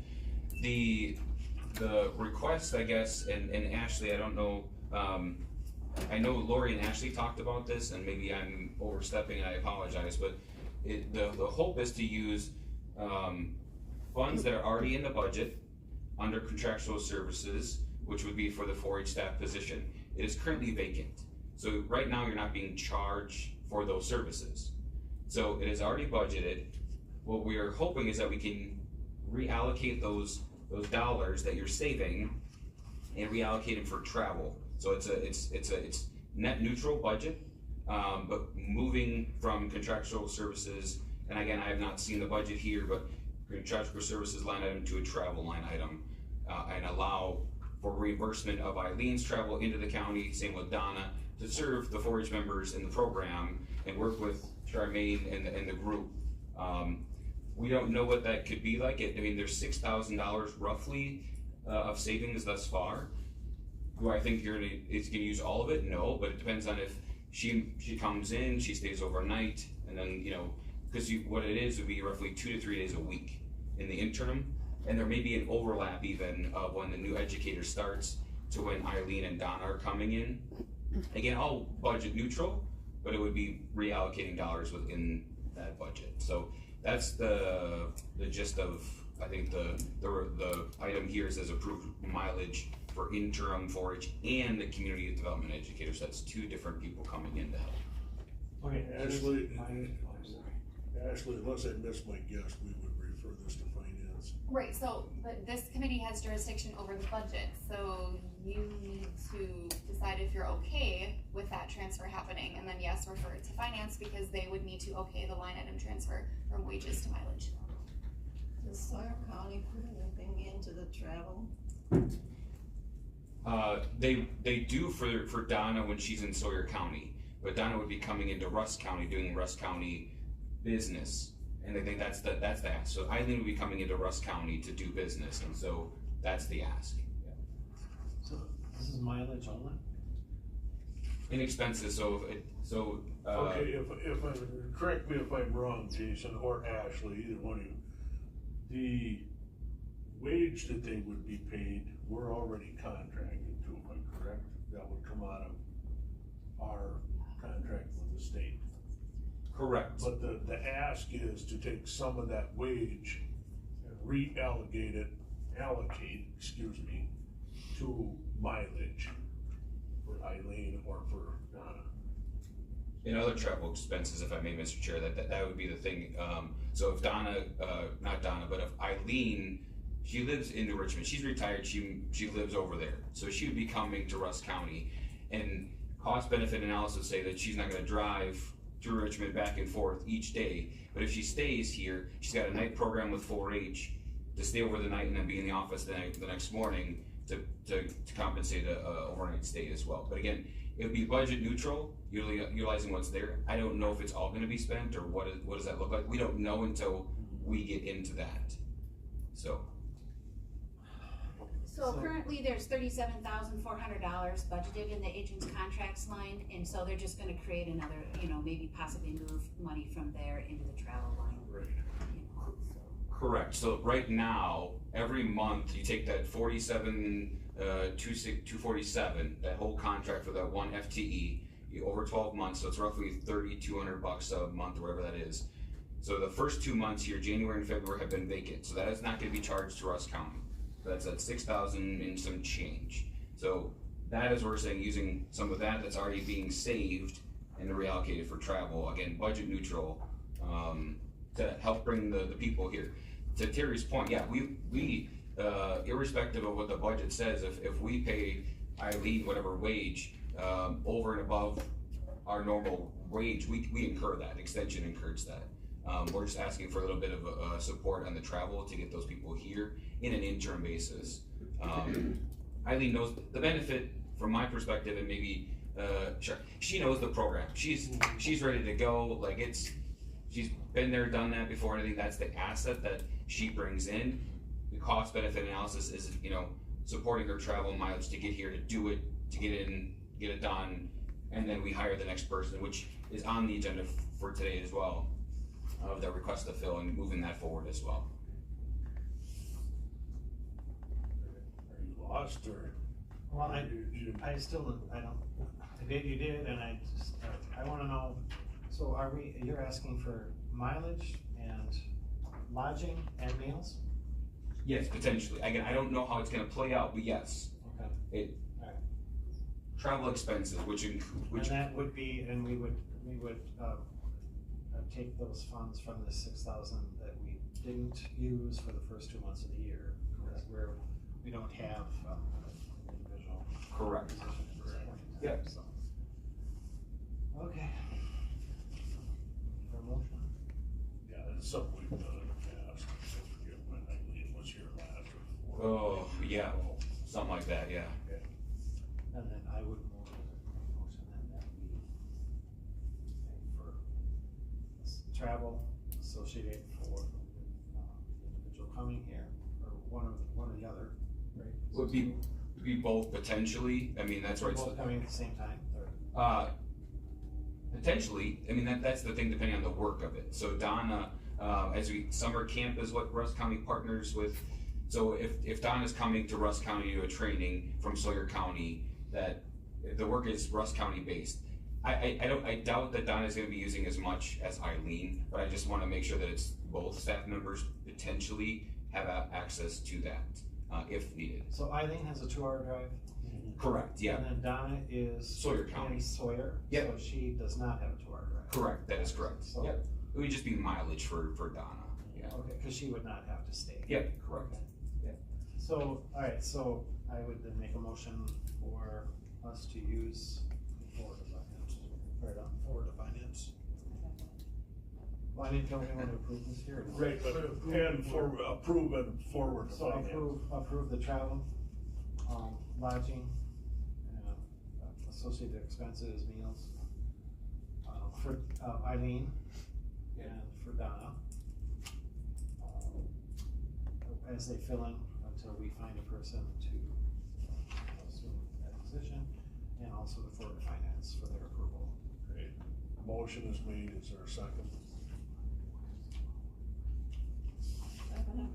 Second by Lois. Is there any questions on the motion on the floor? So I wanna amend it to add a dollar amount at the end though, like, what do you figure up to $3,000, cause that was the first 2 months, is that fair? Be up to 6,000, that's the first 2 months. $6,000. Right around 6,400. Correct, yeah, yeah. So I'd like to make a amendment to say up to $6,400. So we have a hard cap or sort of number that, for something that changes, we can always revisit that, or whoever's in the committee in a few months can revisit that, but I always like to have parameters. Not to exceed, yeah, up to 64, not to exceed 6,400. Okay, if there's an amendment to the motion on the floor, is there a second? Seconded by Mr. Caleb. Is there any questions on the amendment? None being heard, and we're voting only on the amendment. All in favor signify by aye. Aye. Opposed, same sign. The amendment does pass. Now, on the amended motion that's on the floor, which is, you want it read back, or does everybody? No, I know what he said. Okay. Is there any questions on the amended motion that's on the floor?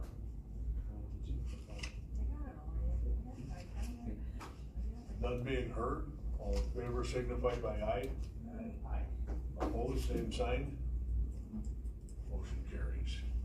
Great, thank you for the support for that.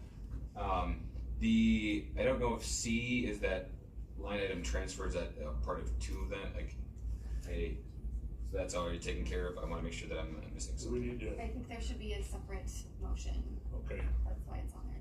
Okay, thank you. Okay, so that,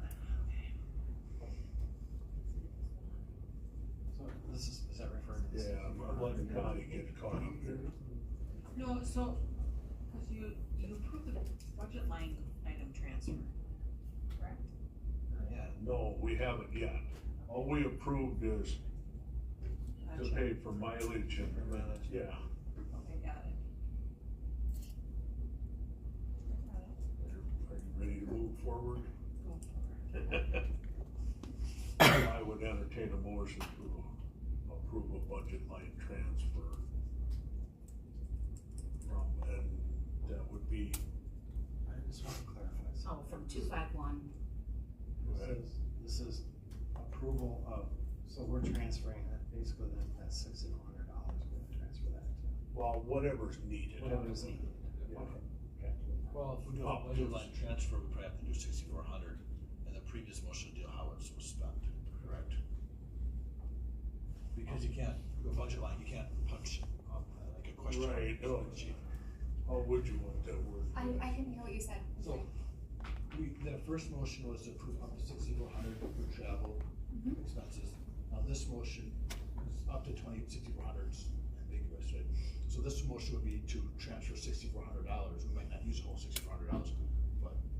Yes, from the budget line charges. Yep, from, Yep, from 156,556 to 211, agent's contracts line. And Jamie may approve she may make another line, or it may go into travel, I don't know, but at least you know where the money's coming from. It's coming from that line. You understand? Yes, sir, I do. Okay. I would entertain a motion to that effect. Moved by John Caleb, you say second? I don't care. Is there any questions on the motion that's on the floor? None being heard, all in favor signify by aye. Aye. Opposed, same sign. Motion carries.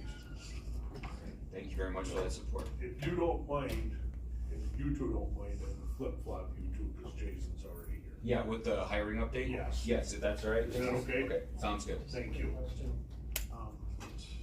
does this have to also go to finance? Like, previous motion did? Jonathan said to amend it. Yeah, do we have to also shift that over to finance? Well, the first one should go to, the first one, I didn't put to finance, the second one I did to finance. That's correct, you have it correct. Okay, So, thank you. yes, approving mileage is your jurisdiction, approving the line She's transfer. on her game again. Okay, Yeah. hiring update. Hiring update, yes. So you have in your packet on pages 40 to 50, I'm looking at here. It is called, and this is a full transparency for you all. It's probably, I'll be completely honest, it's probably mundane to you, but this is our internal process. It's called a request to fill form. And so when there's a vacancy, yeah, I'll let you find it, pages 40 to 50. It's a long document. I'm just gonna touch on a couple things, but I think what Lori, yep, right there, yep. Thank you, yep. And so one of the things that I think Lori wanted to highlight for all of you, and we as a division of extension and wanted to show you is kind of insider information of how we go through these processes. And the question that I know that we always get, or I've always gotten when I was in a hiring position, is how do you determine these things? How do you set certain percentages of time and that sort of thing? And a full transparency that you can see what we're working on. So there's just a couple things I want to draw your attention to, and that would be under pages 44 and 45. And I think Charmaine's got it on the overhead here. Thank you. On the bottom of pages 40, bottom, sorry. Yep, right here. So this is the job summary detail. So this is, when we post something, this is what we're trying to basically recruit for. So this is what people will see when they go online. And the highlights that I want to share is that it's program administration. So what I believe to be true from conversations with Lori, conversations she's had with the forums or the listening sessions, and actually the conversation I had with you, Mr. Chairman, about the desire of Rusk County to really lead in the position on a 4-H program educator. So that's why it is being recruited as a 4-H educator, not half 4-H, half community youth development. This is a full-time 4-H position. And so their directive will be to administer the program. So the highlight is program administration, leadership focus of expanding the membership program, and then there's quality membership experiences for those that are already in the program. Is monitoring the name and emblem, being a good steward of the keeper of the clover, if you will, to make sure that things are happening, new partnerships and opportunities. So then if you go to the next page, supporting our volunteers. So not just growing membership, but how do we support the volunteers that are a huge part of our program? And so they're directly in line with maintaining those volunteer databases, finding new volunteers, training new volunteers, and following all the proper procedures. And then education, direct delivery education of youth development principles and youth advocacy as a 4-H educator. So being out in the field, working with young people at either the club level, working with our county fair partners on exhibition opportunities, working with other organizations to promote 4-H activities and events with direct delivery. So the amount of time spent in those is really gonna vary over time. And then you can see that we always say that that's the 3 or 4 buckets that they'll be doing, but how do we get them off on the right foot? And that's the areas of initial programmatic focus. So we know, well, at least I don't, what I've heard from Lori and from the listening sessions is that those are the priorities kind of outlined a little bit in those listening sessions. So recruiting and training, developing, and managing volunteers. I think that is a huge area for growth here in Rusk County, is bringing in more adult volunteers that can really help them.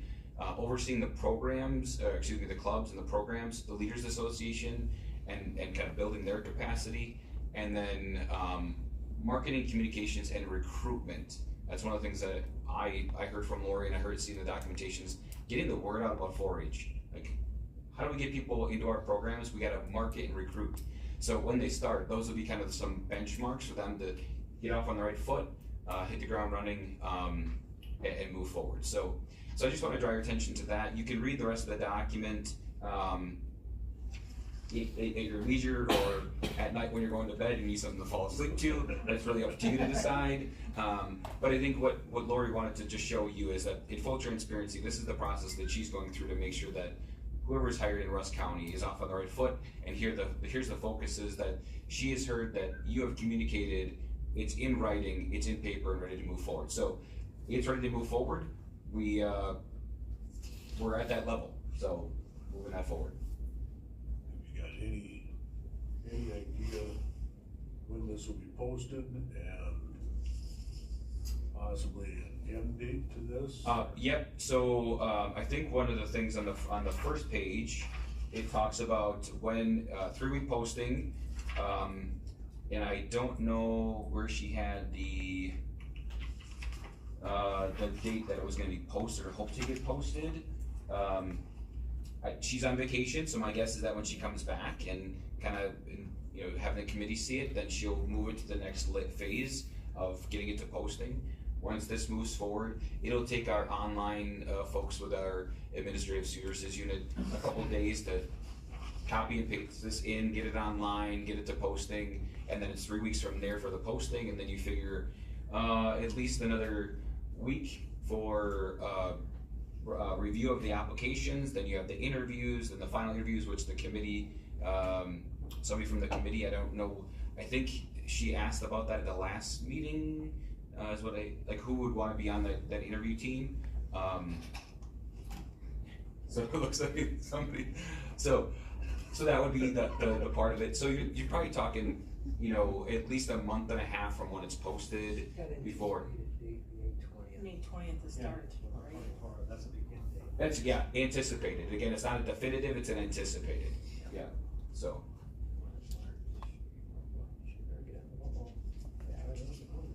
Again, there's a lot of variables that come into play when you hire somebody. But again, it's better to just err on the side of caution and then hope for the, plan for the best, but be transparent about what we're hoping. And the benefit is we have Eileen and Donna to help out too. That's like tomorrow, the next day, getting their ground running with those folks. So that's the hiring update. Anybody got any more questions for Jason? Is there anything listed on here about, working from remotely? There is not that I'm aware of. It is not a remote position. Okay. So that is, working remotely is up to the supervisors and the program area's discretion. It is done within our division, but it is always done with the supervisor's discretion and the partner. So that being Rusk County. So. Yeah.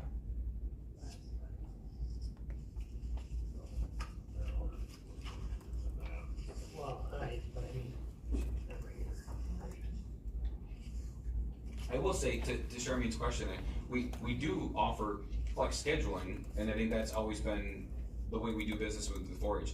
I was a 4-H educator when I started my extension career. I'm not gonna expect, personally, I would never expect a 4-H educator to work till 10 o'clock at night at a 4-H meeting and be in the office the next day at 8 a.m. I mean, that's just unsustainable. I think you burn people out.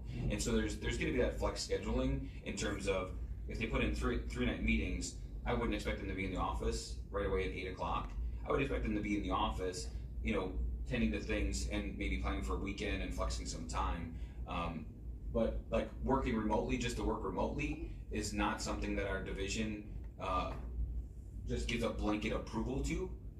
The approvals are done if the partner is willing to allow that and the supervisor thinks that's what's best for productivity. Currently, we don't offer 100% remote work of our county-based educators. That is not something we offer in our division. So long as this partner has something to say about it this time. Well, that's always been, and I don't know how things have shaked out in the past. I can tell you what I know of our policy is that if the partner and the supervisor agree to it, there can be some remote work, but we do not offer, for county-based educators, we do not offer 100% remote work. You're saying the partner would have to be involved in that discussion? Correct, yep. But again, the flex scheduling, I just wanna underscore that, like that's a given within our, because we've seen all too often, if we don't offer that flexible schedule, so some may see that as a remote work, we see this flex scheduling. If somebody's working till 10 o'clock at night, they're salaried employees, like, we gotta give them, if they gotta go to the bank and do financial transactions, and they're working till 10 o'clock at night, let's give them some time in the morning. They're still getting the work done. They may not be in the office, but, and they may take a morning meeting from home, but again, it's not a remote work job, like you just said, at home all the time, 24/7, 365. Schedule and not being here, all two different things, right? Correct. Just checking. Correct. Yeah, so At least in my book it is. That's what I thought. yeah, so I mean, Not to excuse the pun, we're a little later about. Yeah. that's fine, but I'm happy to answer any question. I mean, that's the thing too, I think from some may, the optics are everything, right? When you don't see a person in the office, you don't see, the productivity, and you don't get the productivity and you don't see them in the office, you put two and two together like nothing's getting done. But if you see the productivity, and you may not see them in the office, because they're out there doing the work, that's a different frame, right? Mm-hmm. Or they're working late and they're just flexing sometime in the morning to get other things done and just breathe and then get ready for the next thing. So that is what we do, and again, if there is a remote work agreement, it is a conversation between the area director, the staff person, and the county partner for county-based educators. There are some positions in our division that are like accounting and some state positions that are remote, but for county-based educators, we do not offer 100% remote work agreement, so. Any other questions for Jason? Okay, well, thank you for your time. I'm always available too, if you have questions, reach out, thanks. Much appreciated. Yep. Thank you. And I think that. Hello. Good afternoon, good evening. I'm Kathy Splett, and I am the current FoodWise coordinator from Rusk County. And FoodWise is an extension program that is offered to help teach our community members and youth about nutrition, food resource management. And yep, there you go. I did bring, if you don't find one in your packet, I did bring last year's impact report for FoodWise for you. So if you want one in color, just ask, I'll leave them here with you. So we're here just to let you see our faces and to let you know that I will be retiring come July. And so the coordinator position for FoodWise is going to be changing. This is Bridget Rogner. She is the FoodWise coordinator for Sawyer, Rusk, and Burnett counties. It's not Rusk.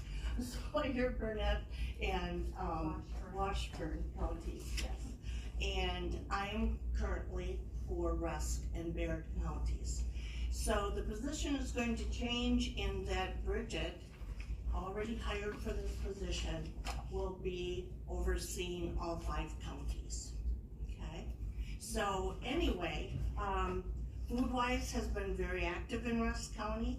We've been in the schools teaching education to 1st, 3rd, and 5th grades.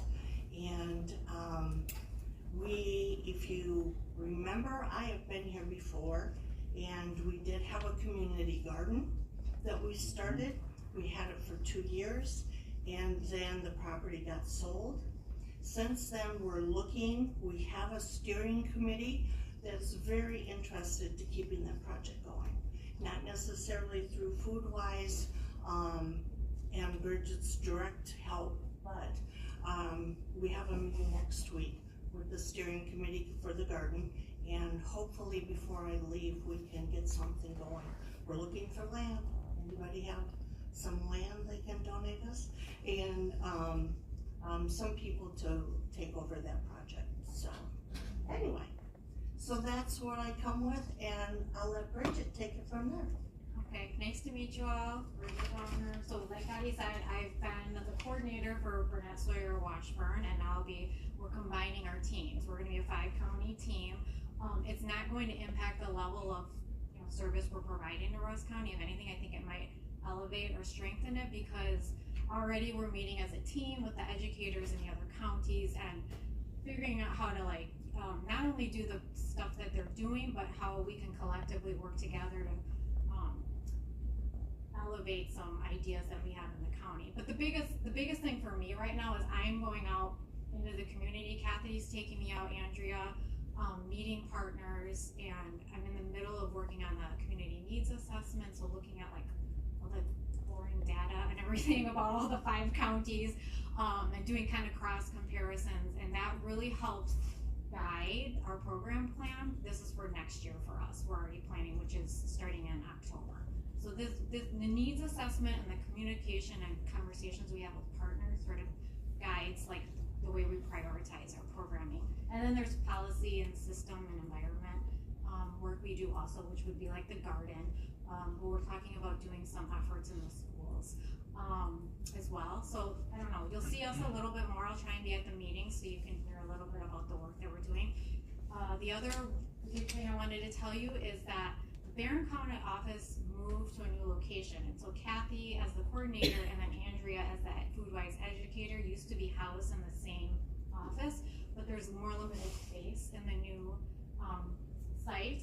So actually, Andrea's gonna be housed in Rusk for a while, or permanently, we don't know. We're gonna see how things shake out. But we figured with the vacancy in the 4-H and there not being any actual presence, personal presence of extension in the office, it would be a good time to sort of let the building, let our partners see an actual person from extension.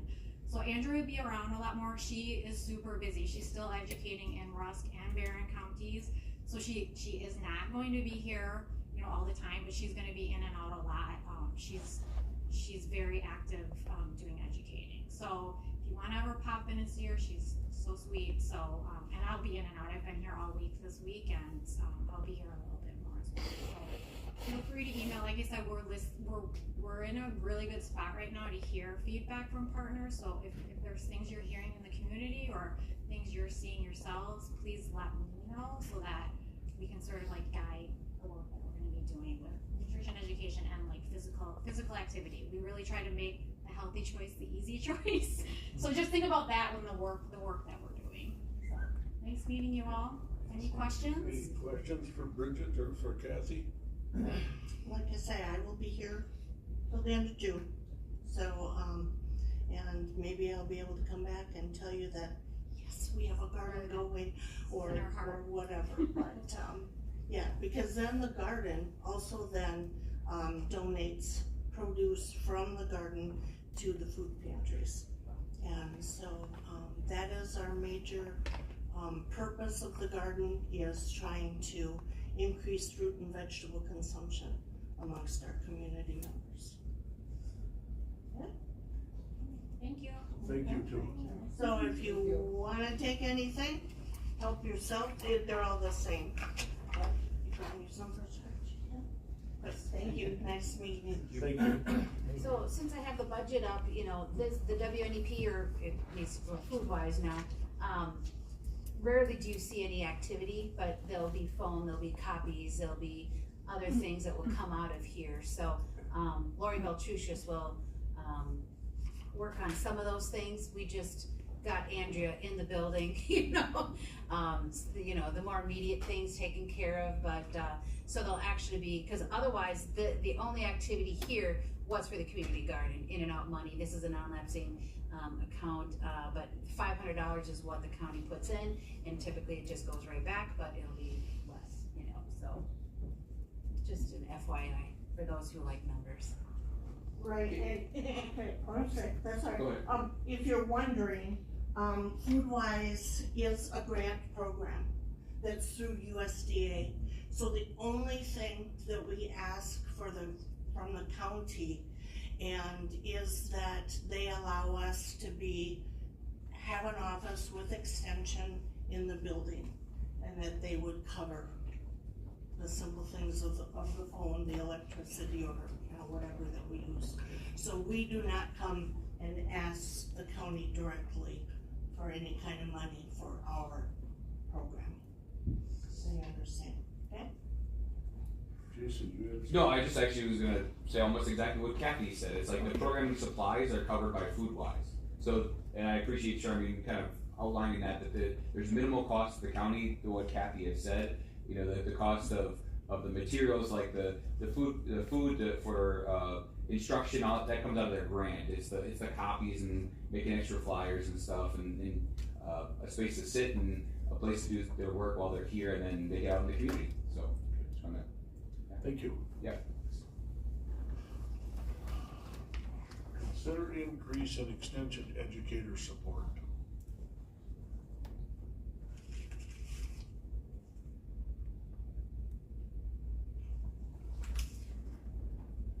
The time that our support staff gives to an educator.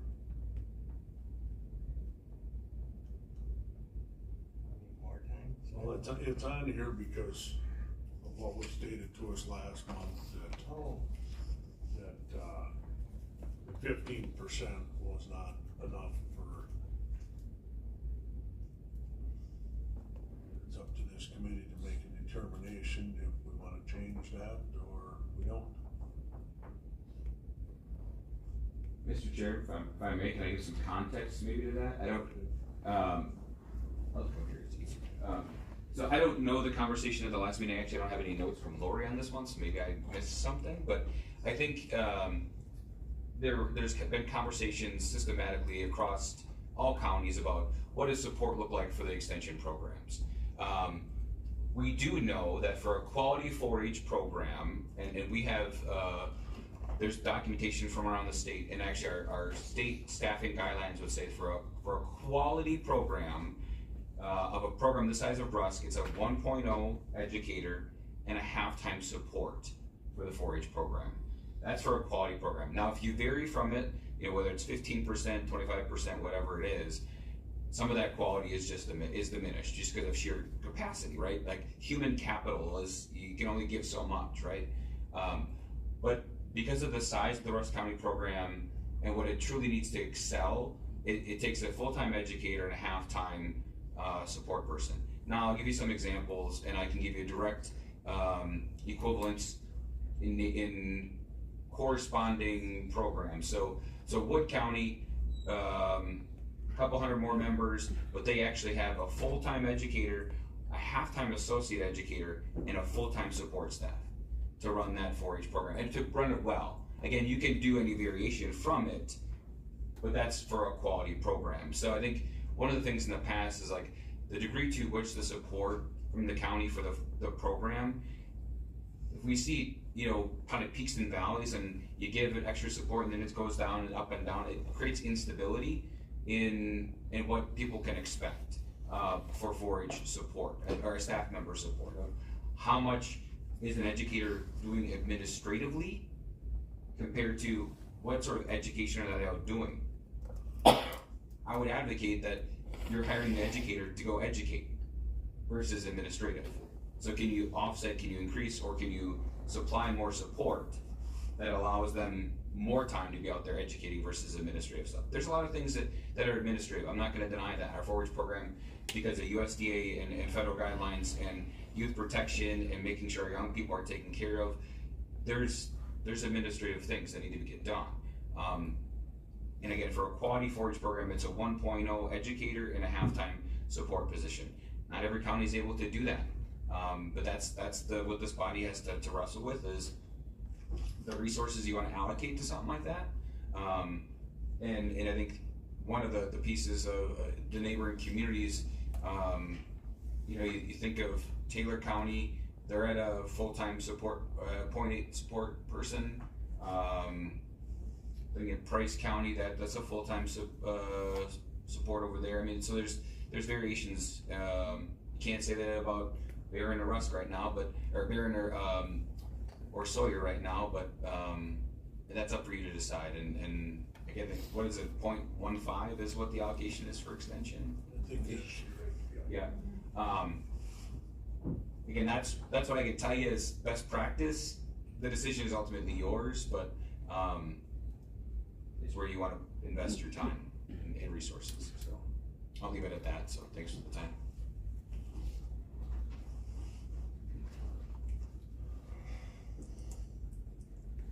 Got anything to say here?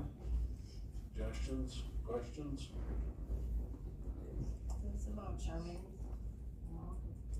Well, That's what I was just gonna say.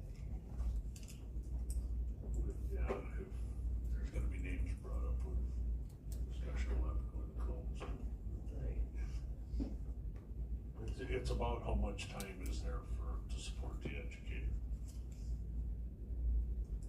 I don't think we can actually touch on it without name. Well, in open session, you can discuss what Rusk County would like to dedicate to extension. But if you want to talk about the person that's handling that and reasons why things would or wouldn't work, then that would be closed session. Well, the one closed now, or do we push it down the page? We're trying to finish it. That's up to you. I'll entertain either way.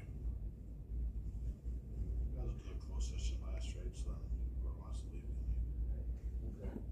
I would make a motion that push this to bottom, get through the rest of this. Just to request something, yeah, just to read one last, yeah. And we will move this down to the bottom. That takes us to number 6, Trans Ed Camp. Lois, you haven't had a meeting yet. Until April 16th, that I started.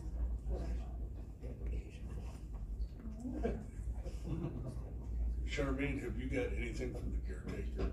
Yes, I do. All right, did Lois go already, or? They haven't had a meeting. Oh, okay. Well, all right. So, James, well, we're having. Aye. All the same, their contracts are So approved. just first in line, I'm donating $50 to that fair.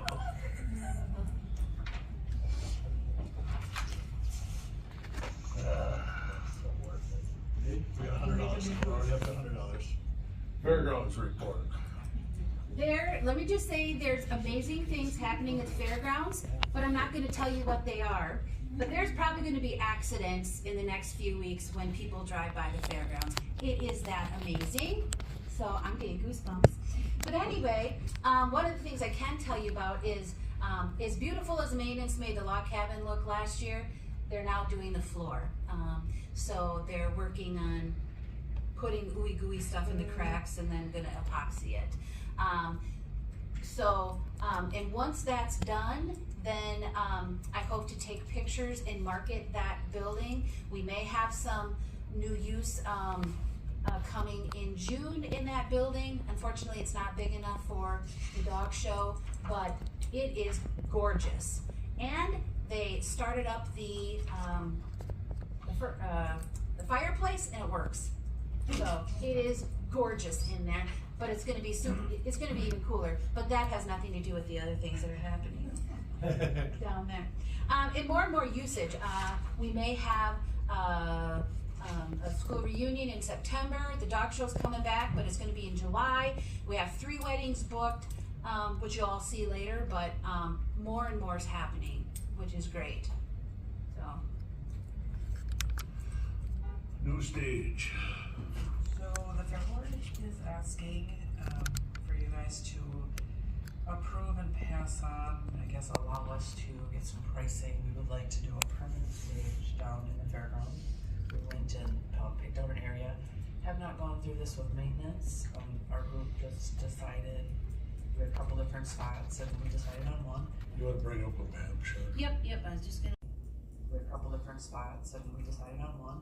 You wanna bring up a map, sure? Yep, I was just gonna head there.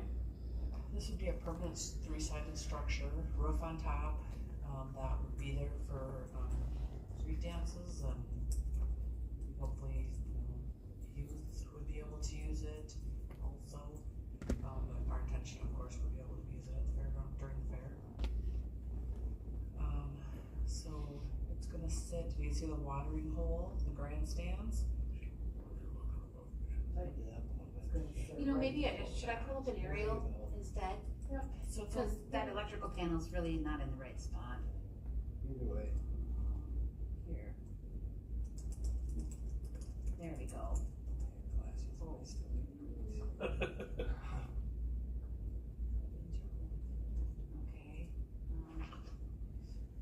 I'm not sure how to rotate. Where are you? Here. So, I'll zoom you in here. So this is now the watering hole that Jess was talking about, and there's the panel. I'm sorry, where she's drawing is where we would like to put it. Grandstands are right here, so this is the midway. Good size. 20 by 30? I remember the 30, not so much. I'm pretty sure 20 by 30. And, I was out at the fairgrounds today and I showed Gary, cause there's this like road or access road or whatever, and it won't block that. So he thought it would be okay there. Very good, yeah, I didn't have a chance, thank you for doing that. See from the grandstand on the way on the end there? No, it wouldn't, it would be on the back side of the grandstand. It's for street dance. Mhm. Yeah, it's for the. So people would be, you know, if you've gone to Bruce, people bring their chairs and they sit right in front of the stage. But we have the pavilion here, we have grassy area there, and we have the whole midway, cause that's close to traffic. So you guys set this up for 3 bids. Well, right now, they're asking our permission to move forward with it. So they would have to go to property yet. We haven't done anything, just asking. Motion's been made to allow them to move this on the property. Is there a second? Seconded by Mr. Kudo. Is there any further questions on the motion on the floor? I'm just wondering about, didn't they wanna build a building too, and, That's kinda, yeah, you know what I mean, all this money, and I heard some people say, why is so much money being spent at the fairground? The public said that. This The year, intention of this would be out of fair budget. So this would be, it would be out of. this would be no county, this is theirs. Is there any other questions on the motion that's on the floor? None being heard, all in favor signify by aye. aye. Opposed, same sign. Motion carries. Update on the sound system. Alright, so I guess I'll start this, or add to what I'm missing here. Gotta find where I put it. We had an issue last year at the fair in the multi-purpose building where the auction is held and a couple of the shows with this sound system and being able to hear. It was very difficult for the people to be able to hear what was going on. So we are asking again that we can go through the bid process and get pricing. That is one area. We would be putting, and the thought is to put speakers to increase the sound inside, but also have a couple speakers on the north side facing the other buildings where the animals are, so that the superintendent's families, whatnot, know what's going on, who's up next, who needs to be ready on deck, whatever. There's can't communicate right now back and forth well in here. Last year, actually, if I can interrupt you, It was maintained last year by some people doing a lot of going back and forth. Is pretty much how it worked last year. It did work, but. And then also up front, and as you know, a few years back now, I don't remember what year it was exactly, we put the sound system in up front. We don't have speakers facing again north into what we call our pit area, the full football field. So people during the truck and tractor pull, and we're gonna hear this during the demo derby, they can't hear where they're at in the lineups, where they're at, what classes they're on, all of that. So again, they're having to physically run because all of our speakers are facing down at the spectators. So either up in the grandstands or down by the track itself, not out. So we're looking to add 2 apparently there, 1 on each pole. These are separate projects, so it's not something that has to happen all at one time from my understanding. We could split them up and make things do. We overlap Saturday, which is one of the issues with the auction and the rodeo. Both starting Saturday, the auction's still going on when the rodeo's starting. And so we can't use the same system. So we need to do something, but we don't have to do everything at one time is my understanding. We will get more clarification as we go forward, but I had to come to you first to even start this, to get things rolling here. Excuse me, the way I understood it was, it was like you said, there were some options. Like we could partially put in speakers and then transfer the guts from the other system. Well, the sound system that's used for the truck and tractor pull could be utilized.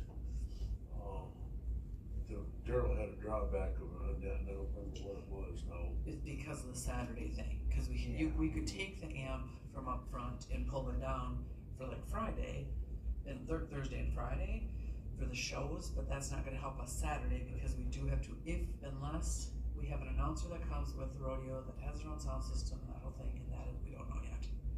Which we have to pay extra for that if they do come. So then that's just another cost to us to pay for that versus the long-term benefit of paying for it and then pay for it. So But we have been paying that in the past. whatever year. Yeah. Individual that we've had. So to get estimates, I actually have to go to property, or can she get estimates? And then bring it here that way? It's actually, we put it out on bids on Friday, so it's going to property to open them right away on Friday morning. So I have the initial 2 quotes, but, that help make us draft the bids, but, these won't be what you're looking at Friday, or what they're looking at Friday. These are like the initial, but one's at 11,96575, and then the other one is at 10,429.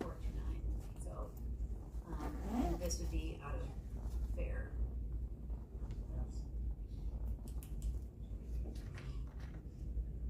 But they were gonna break it down between projects. This is very confusing to look at, and it depends on who we get now for bids on Friday. And I can't even explain this to you because I don't understand everything out here yet. I need some clarification myself. Yeah, so I think this one was just the speakers, and this one's with the new rack, and so their new sound system. I don't think you really don't need anything from us on this. I don't think so. I think it's just an update. Yeah, you're already. So you don't want a motion to? It's already going to property, so. Sorry, the estimates came in on Friday, and I saw the dollar amount, and I went to Connie, who then we went to Ashley, and we're like, oh, because we had no idea, you know. It's not our meeting. It's not. Flagpole installation. So, their board would like to put up a flagpole on the fairgrounds and do some landscaping and make it nice. The AMVets are on board with us. They're kind of excited. They're willing to each day of our fair put the flag up, take it down. We're gonna make this part of our fair each day. We had a site picked out. It kind of changed yesterday. Charmaine, do you want to kind of explain what? Sure. So before yesterday, the fair kind of wanted it here, right smack dab in between, you know, the backdrop there. But then when I talked to Gary about it yesterday, he's like, well, there's a flagpole up there already. I'm like, there is? So I went out there, and sure enough, by the old mine building, there's a flagpole. So Melanie Meyer was, there. So I stopped by, I'm like, Melanie, what's the history of that flagpole? She's like, well, when the city moved the building, they didn't move the flagpole, and, it's such a huge job to move a flagpole, and, she went on and on, but she's like, our veterans would love it if we had that flagpole in here, so then when we have events, we can, put it up and down and all that. So I said, let me work on it. So Ian was down at the fairgrounds. So I'm like, Ian, is it a big deal to move a flagpole? Like, let's go look at it. So turns out this flagpole is approximately 5 feet tall. It has a hinge on one side and a bolt. So you take the bolt out and it just goes right down and comes up. So then we went over to where Melanie, because I asked her, ideally, if you could get this moved, where would you like it? She'd like it here. And so if you put the hinge out, it could go right back down and up. So, and Ian, they have some blaster or whatever, and he can paint it and all that stuff. So, and Gary's like, yeah, we could do that. So, so then it's like, well, the fair was gonna put one here. So then, we walked around, and right here, here's the chuck wagon, and here's the grandstands, and there's the ramp, because ideally we want a flag to be present during grandstand events. So a potential location would be right here. We were thinking initially tuck it right in the corner. It'll be 30 feet tall. It won't block any view, but then the fair wanted to do some landscaping in front. So, there was a recommendation to move it out a little bit more. So, because we want it to be present when the AMVETs come and take it down and all of that. So we could do that there, then maintenance could still come in the back, do a sweep at the mower and around, and it'd be more visible if we put it right there, but everything kind of changed gears yesterday. So then we'd have a flag here, we'd have a flag for our grandstand events, and then we will still have one at the dairy barn. So we need approval to forward this to property for approval, since it is over 1,500, and they're going to make us probably. Look like you got a question on your mind. I don't like the area. You don't like the area? It seems kind of crowded. It's very crowded in that corner. And when you guys are looking to draw the people, look at it and see how nice it is. That is not the area. We put it like on the top of the grand, like you have that fence, way up, that'd be really prominent. Definitely be up there, wouldn't it? What would that be called? A lightning rod, maybe?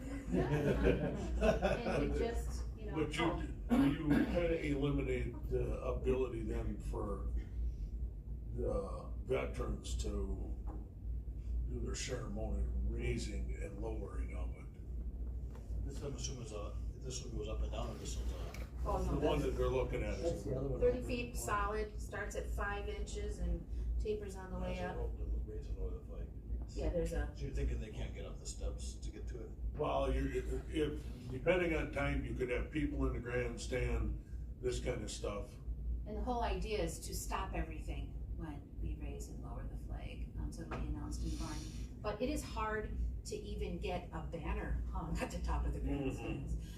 It would be very challenging. I guess I didn't want to burst the bubble and say it, but I mean. So, there was other talk of different locations, but we want it to be visible, at least if it's over here somewhere, it'll be very visible from the highway.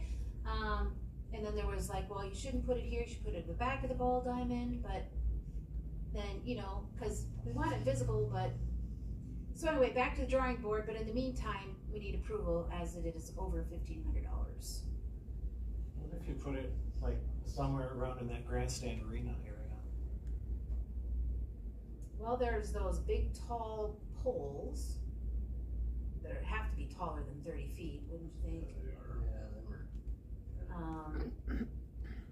So that probably won't. So at the beginning of the fair, when they raise the flag, nobody's going to be there. Would we have, once we move the old stage,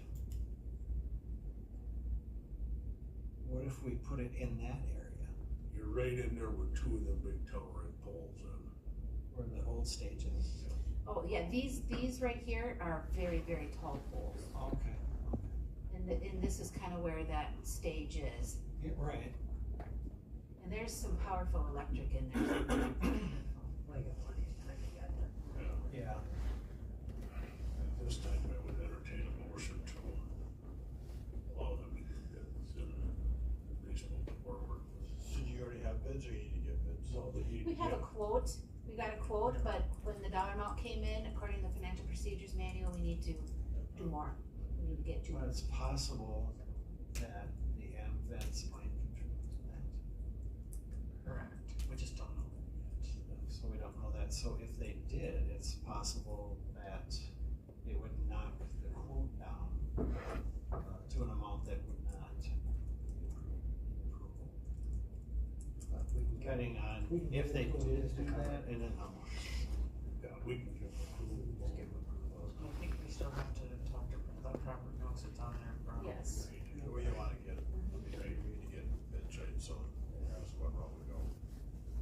Well, actually, we'll just get two quotes, is what we'll need.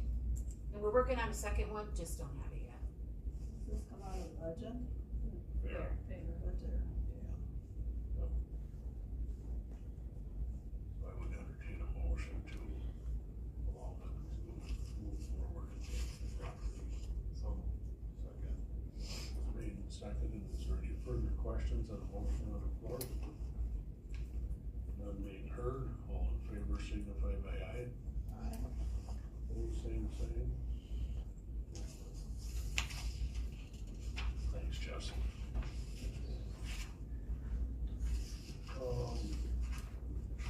Sleep in Heavenly Peace usage rate. So you're gonna see a fairgrounds usage agreement for this, but, this is an organization, it's a nonprofit, and nonprofits actually sign up for Sleep in Heavenly Peace for a 3-hour shift to build beds. And those beds are going to go to, kids without beds in Rusk County. It's all gonna happen, on April 20th, they'll pull up with their big trailer and stuff, they'll build, a bunch of beds in 3 hours, and then, so it's gonna be the Jana Kelly Memorial Foundation for the first 3 hours, and then the second, 3 hours will be Hope Lutheran, I believe. So when I approached this organization to get a usage agreement, to get insurance and tell them the rates, and to find out the space they needed a lot of space, about 4,500 square feet. So I'm like, oh boy, we don't have that. So there's 7,500 square feet in the multi-purpose barn, so we're just kind of gonna shove things over, you know, the winter storage stuff. So they'll have a whole section. So I initially put it on here to think, well, what do I charge? Half the rate, you know? Well then, when I talked to him about rates, he's like, we are 100% mobile. It's just, you know, with April showers, you know, we just kind of want a place if we need to get out of the rain. We never pay usage fees. If there's a usage rate, then we would, you know, build groups for it. So, requesting that we don't charge them, or if we do charge them, come up with a rate, and then I would have to bill both Jana Kelly Memorial Foundation and Hope Lutheran. This is all pro bono, correct? Yep, and they're gonna be delivered to homes that very day. So, it's all good for Rusk County. Questions? I guess then we would need a motion to set a rate or to waive rental rate. Motion's made by John and seconded by Tom Kudo to waive the rental rate for multi-purpose barn. Is there any question? Yeah, for this one event. Is there any questions on the motion on the floor? None being heard, all in favor signify by aye. Aye. Opposed, same sign. Motion carries. Yep. Yeah.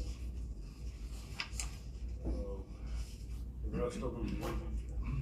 Well, there's the first one up on the screen here, the summer ride nights for the horse project. I'll ask that you talk about this one separately from the others. The last several years, the Horse Project has requested 3 nights a week for their horse ride nights, whatever, from April through October. Well, it came to light that there's not an approved leader all of those nights. So, when the fair was having a chat with, the horse leaders, we had, Sheila Kissling, who's like in charge of the state horse show. She was there and she's like, yeah, it's not an okay 4-H event. So I had, my fairgrounds hat went on and I'm like, okay, so, if you wanna have, if you just wanna come and use the arena, that's fine, insurance is covered under recreational liability, but if you wanna have a scheduled event, then it needs to be a 4-H qualifying event, meaning you have to have enough leaders versus members, approved leaders that have taken all the training. And then you also, does it serve an educational purpose if nobody's there and you're just riding around? So I reached out to Jennifer Swenson, who said yes, open ride nights aren't an approved 4-H event.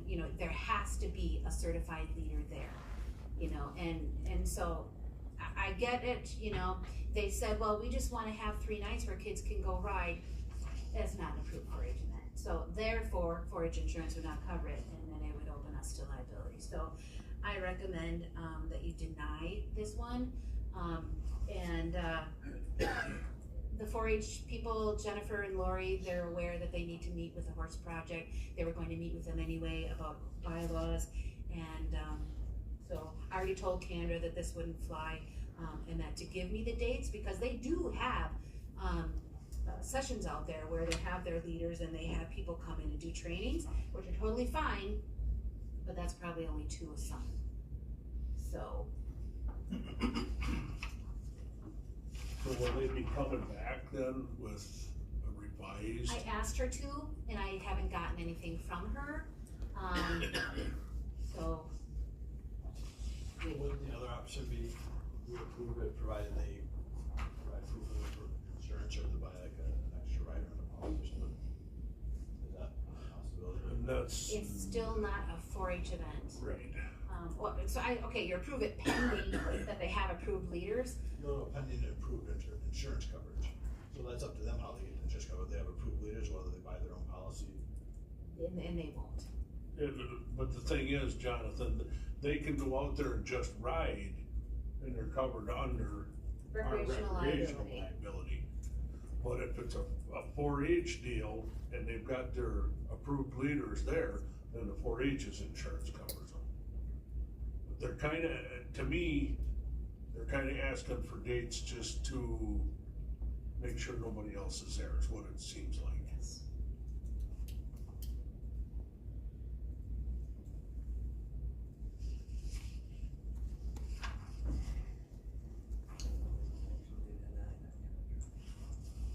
Motion's been, excuse me, motion's been made by John Caleb to deny this request. Is there a second? I'll second it. Seconded by Lois. Is there any further questions? Motion on the floor. None being heard, all in favor signify by aye. Aye. Opposed, same sign. Motion carries. The others, Gary Swoverland, he borrows tables and chairs every year, that's equipment usage. We talked about Sleep in Heavenly Peace, that'll be in the multi-purpose barn only. The Blue Hills Equestrian Pony Club is having 2 shows this year, one being May 26th. And they are also asking for usage of the dairy barn because they wanna have a dance for the kids afterwards. So the first one's in May. Then we have a wedding, Serenity Hecky that wants to get married on a Friday, May 31st in the multi-purpose barn.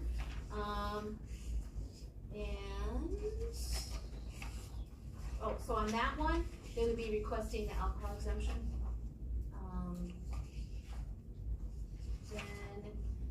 Land and Water, having a perennial plant pickup, that'll be in the log cabin, early June. The floor should be done by then, so shouldn't be a problem. The second Pony Club, show is July 28th. Same thing, dairy barn and all the horse, areas. And then the circus is coming to town, June 11th. I did warn them, they typically have their circus in the multi-purpose barn. I'm like, it is not full of concrete, so they thought that was still okay. They do a lot of acrobats and stuff, so no longer dirt floor. Bigger smack when they miss. Yeah, so I did warn them of that. Yeah, so those are what I have so far.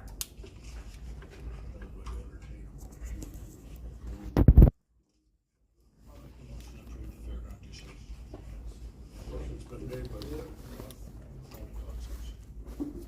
Motion's been. After the song exception for the wedding. Motion's been made by Jonathan, second by, oh, excuse me, guys.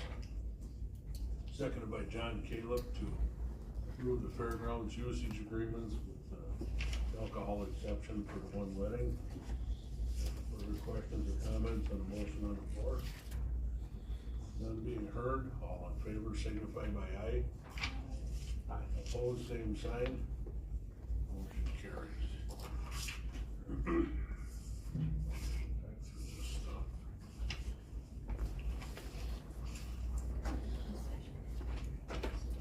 Has everybody had a, much paper?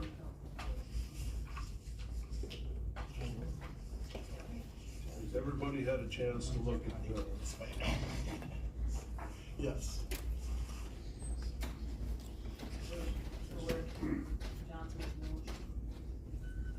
I'll make a motion to approve. It's been made to pay the bills as presented. For a second.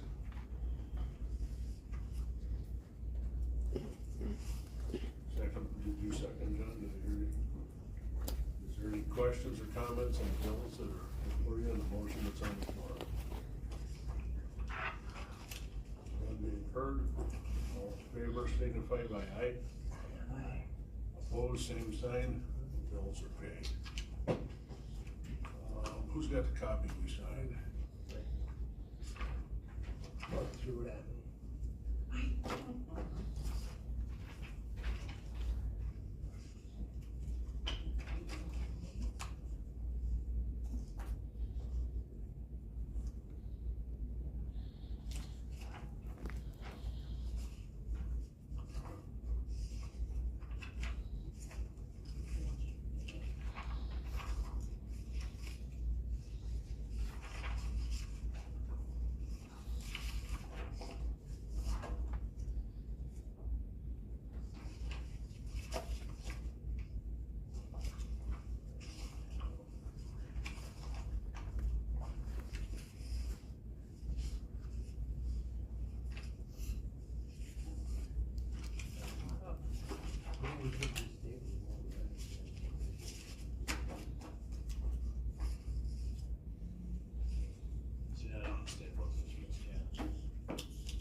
That's not how that works. You know, they send them to us. Right, you got to scan these, right? The record. But she'll skip some. This is six. I really don't know what to do. I just know how they. Tell you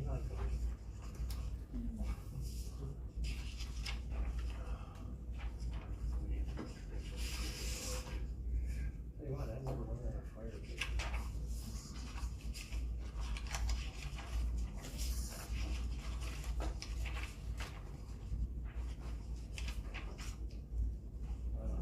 I actually don't think at all.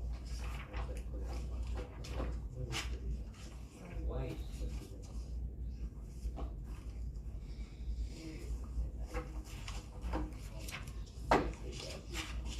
You just be keeping on.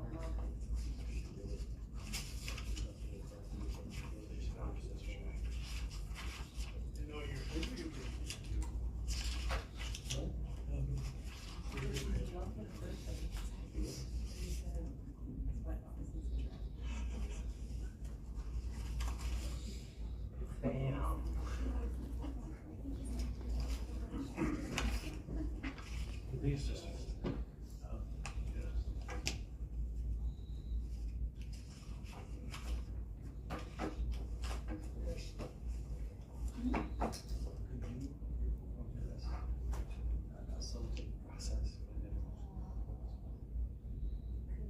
No, cause I think it's an HDMI plug, isn't it? Yeah, I don't have a HDMI, but I bet I could plug.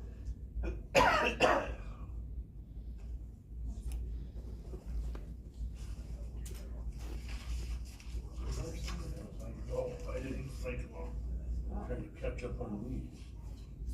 I'm signing the bill. I'd rather make you sign a contract. Well, was the answer your question about conference? Well, the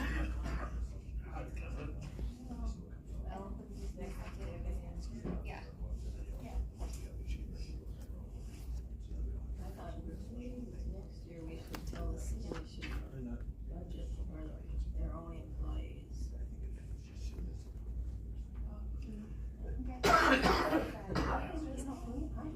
Yeah, so I do have that link on the website.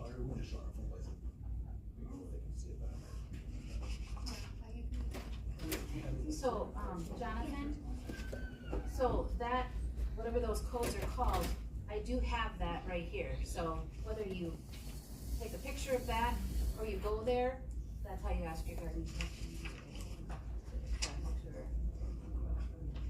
So they have that, and then they also have the website. So both links are here. Had Louis stuff in there?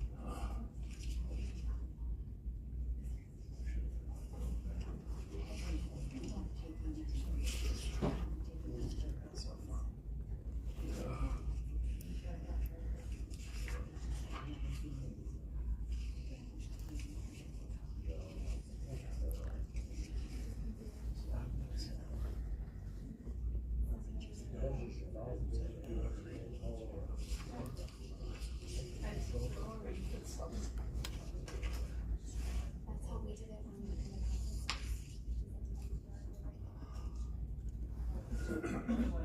conference. Yeah.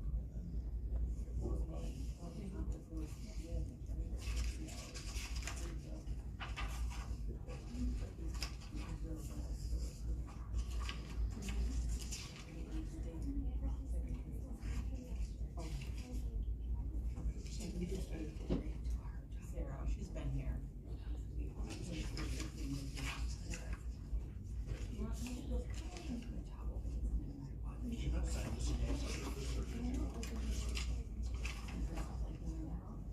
This doesn't have a signature. I don't know if I should.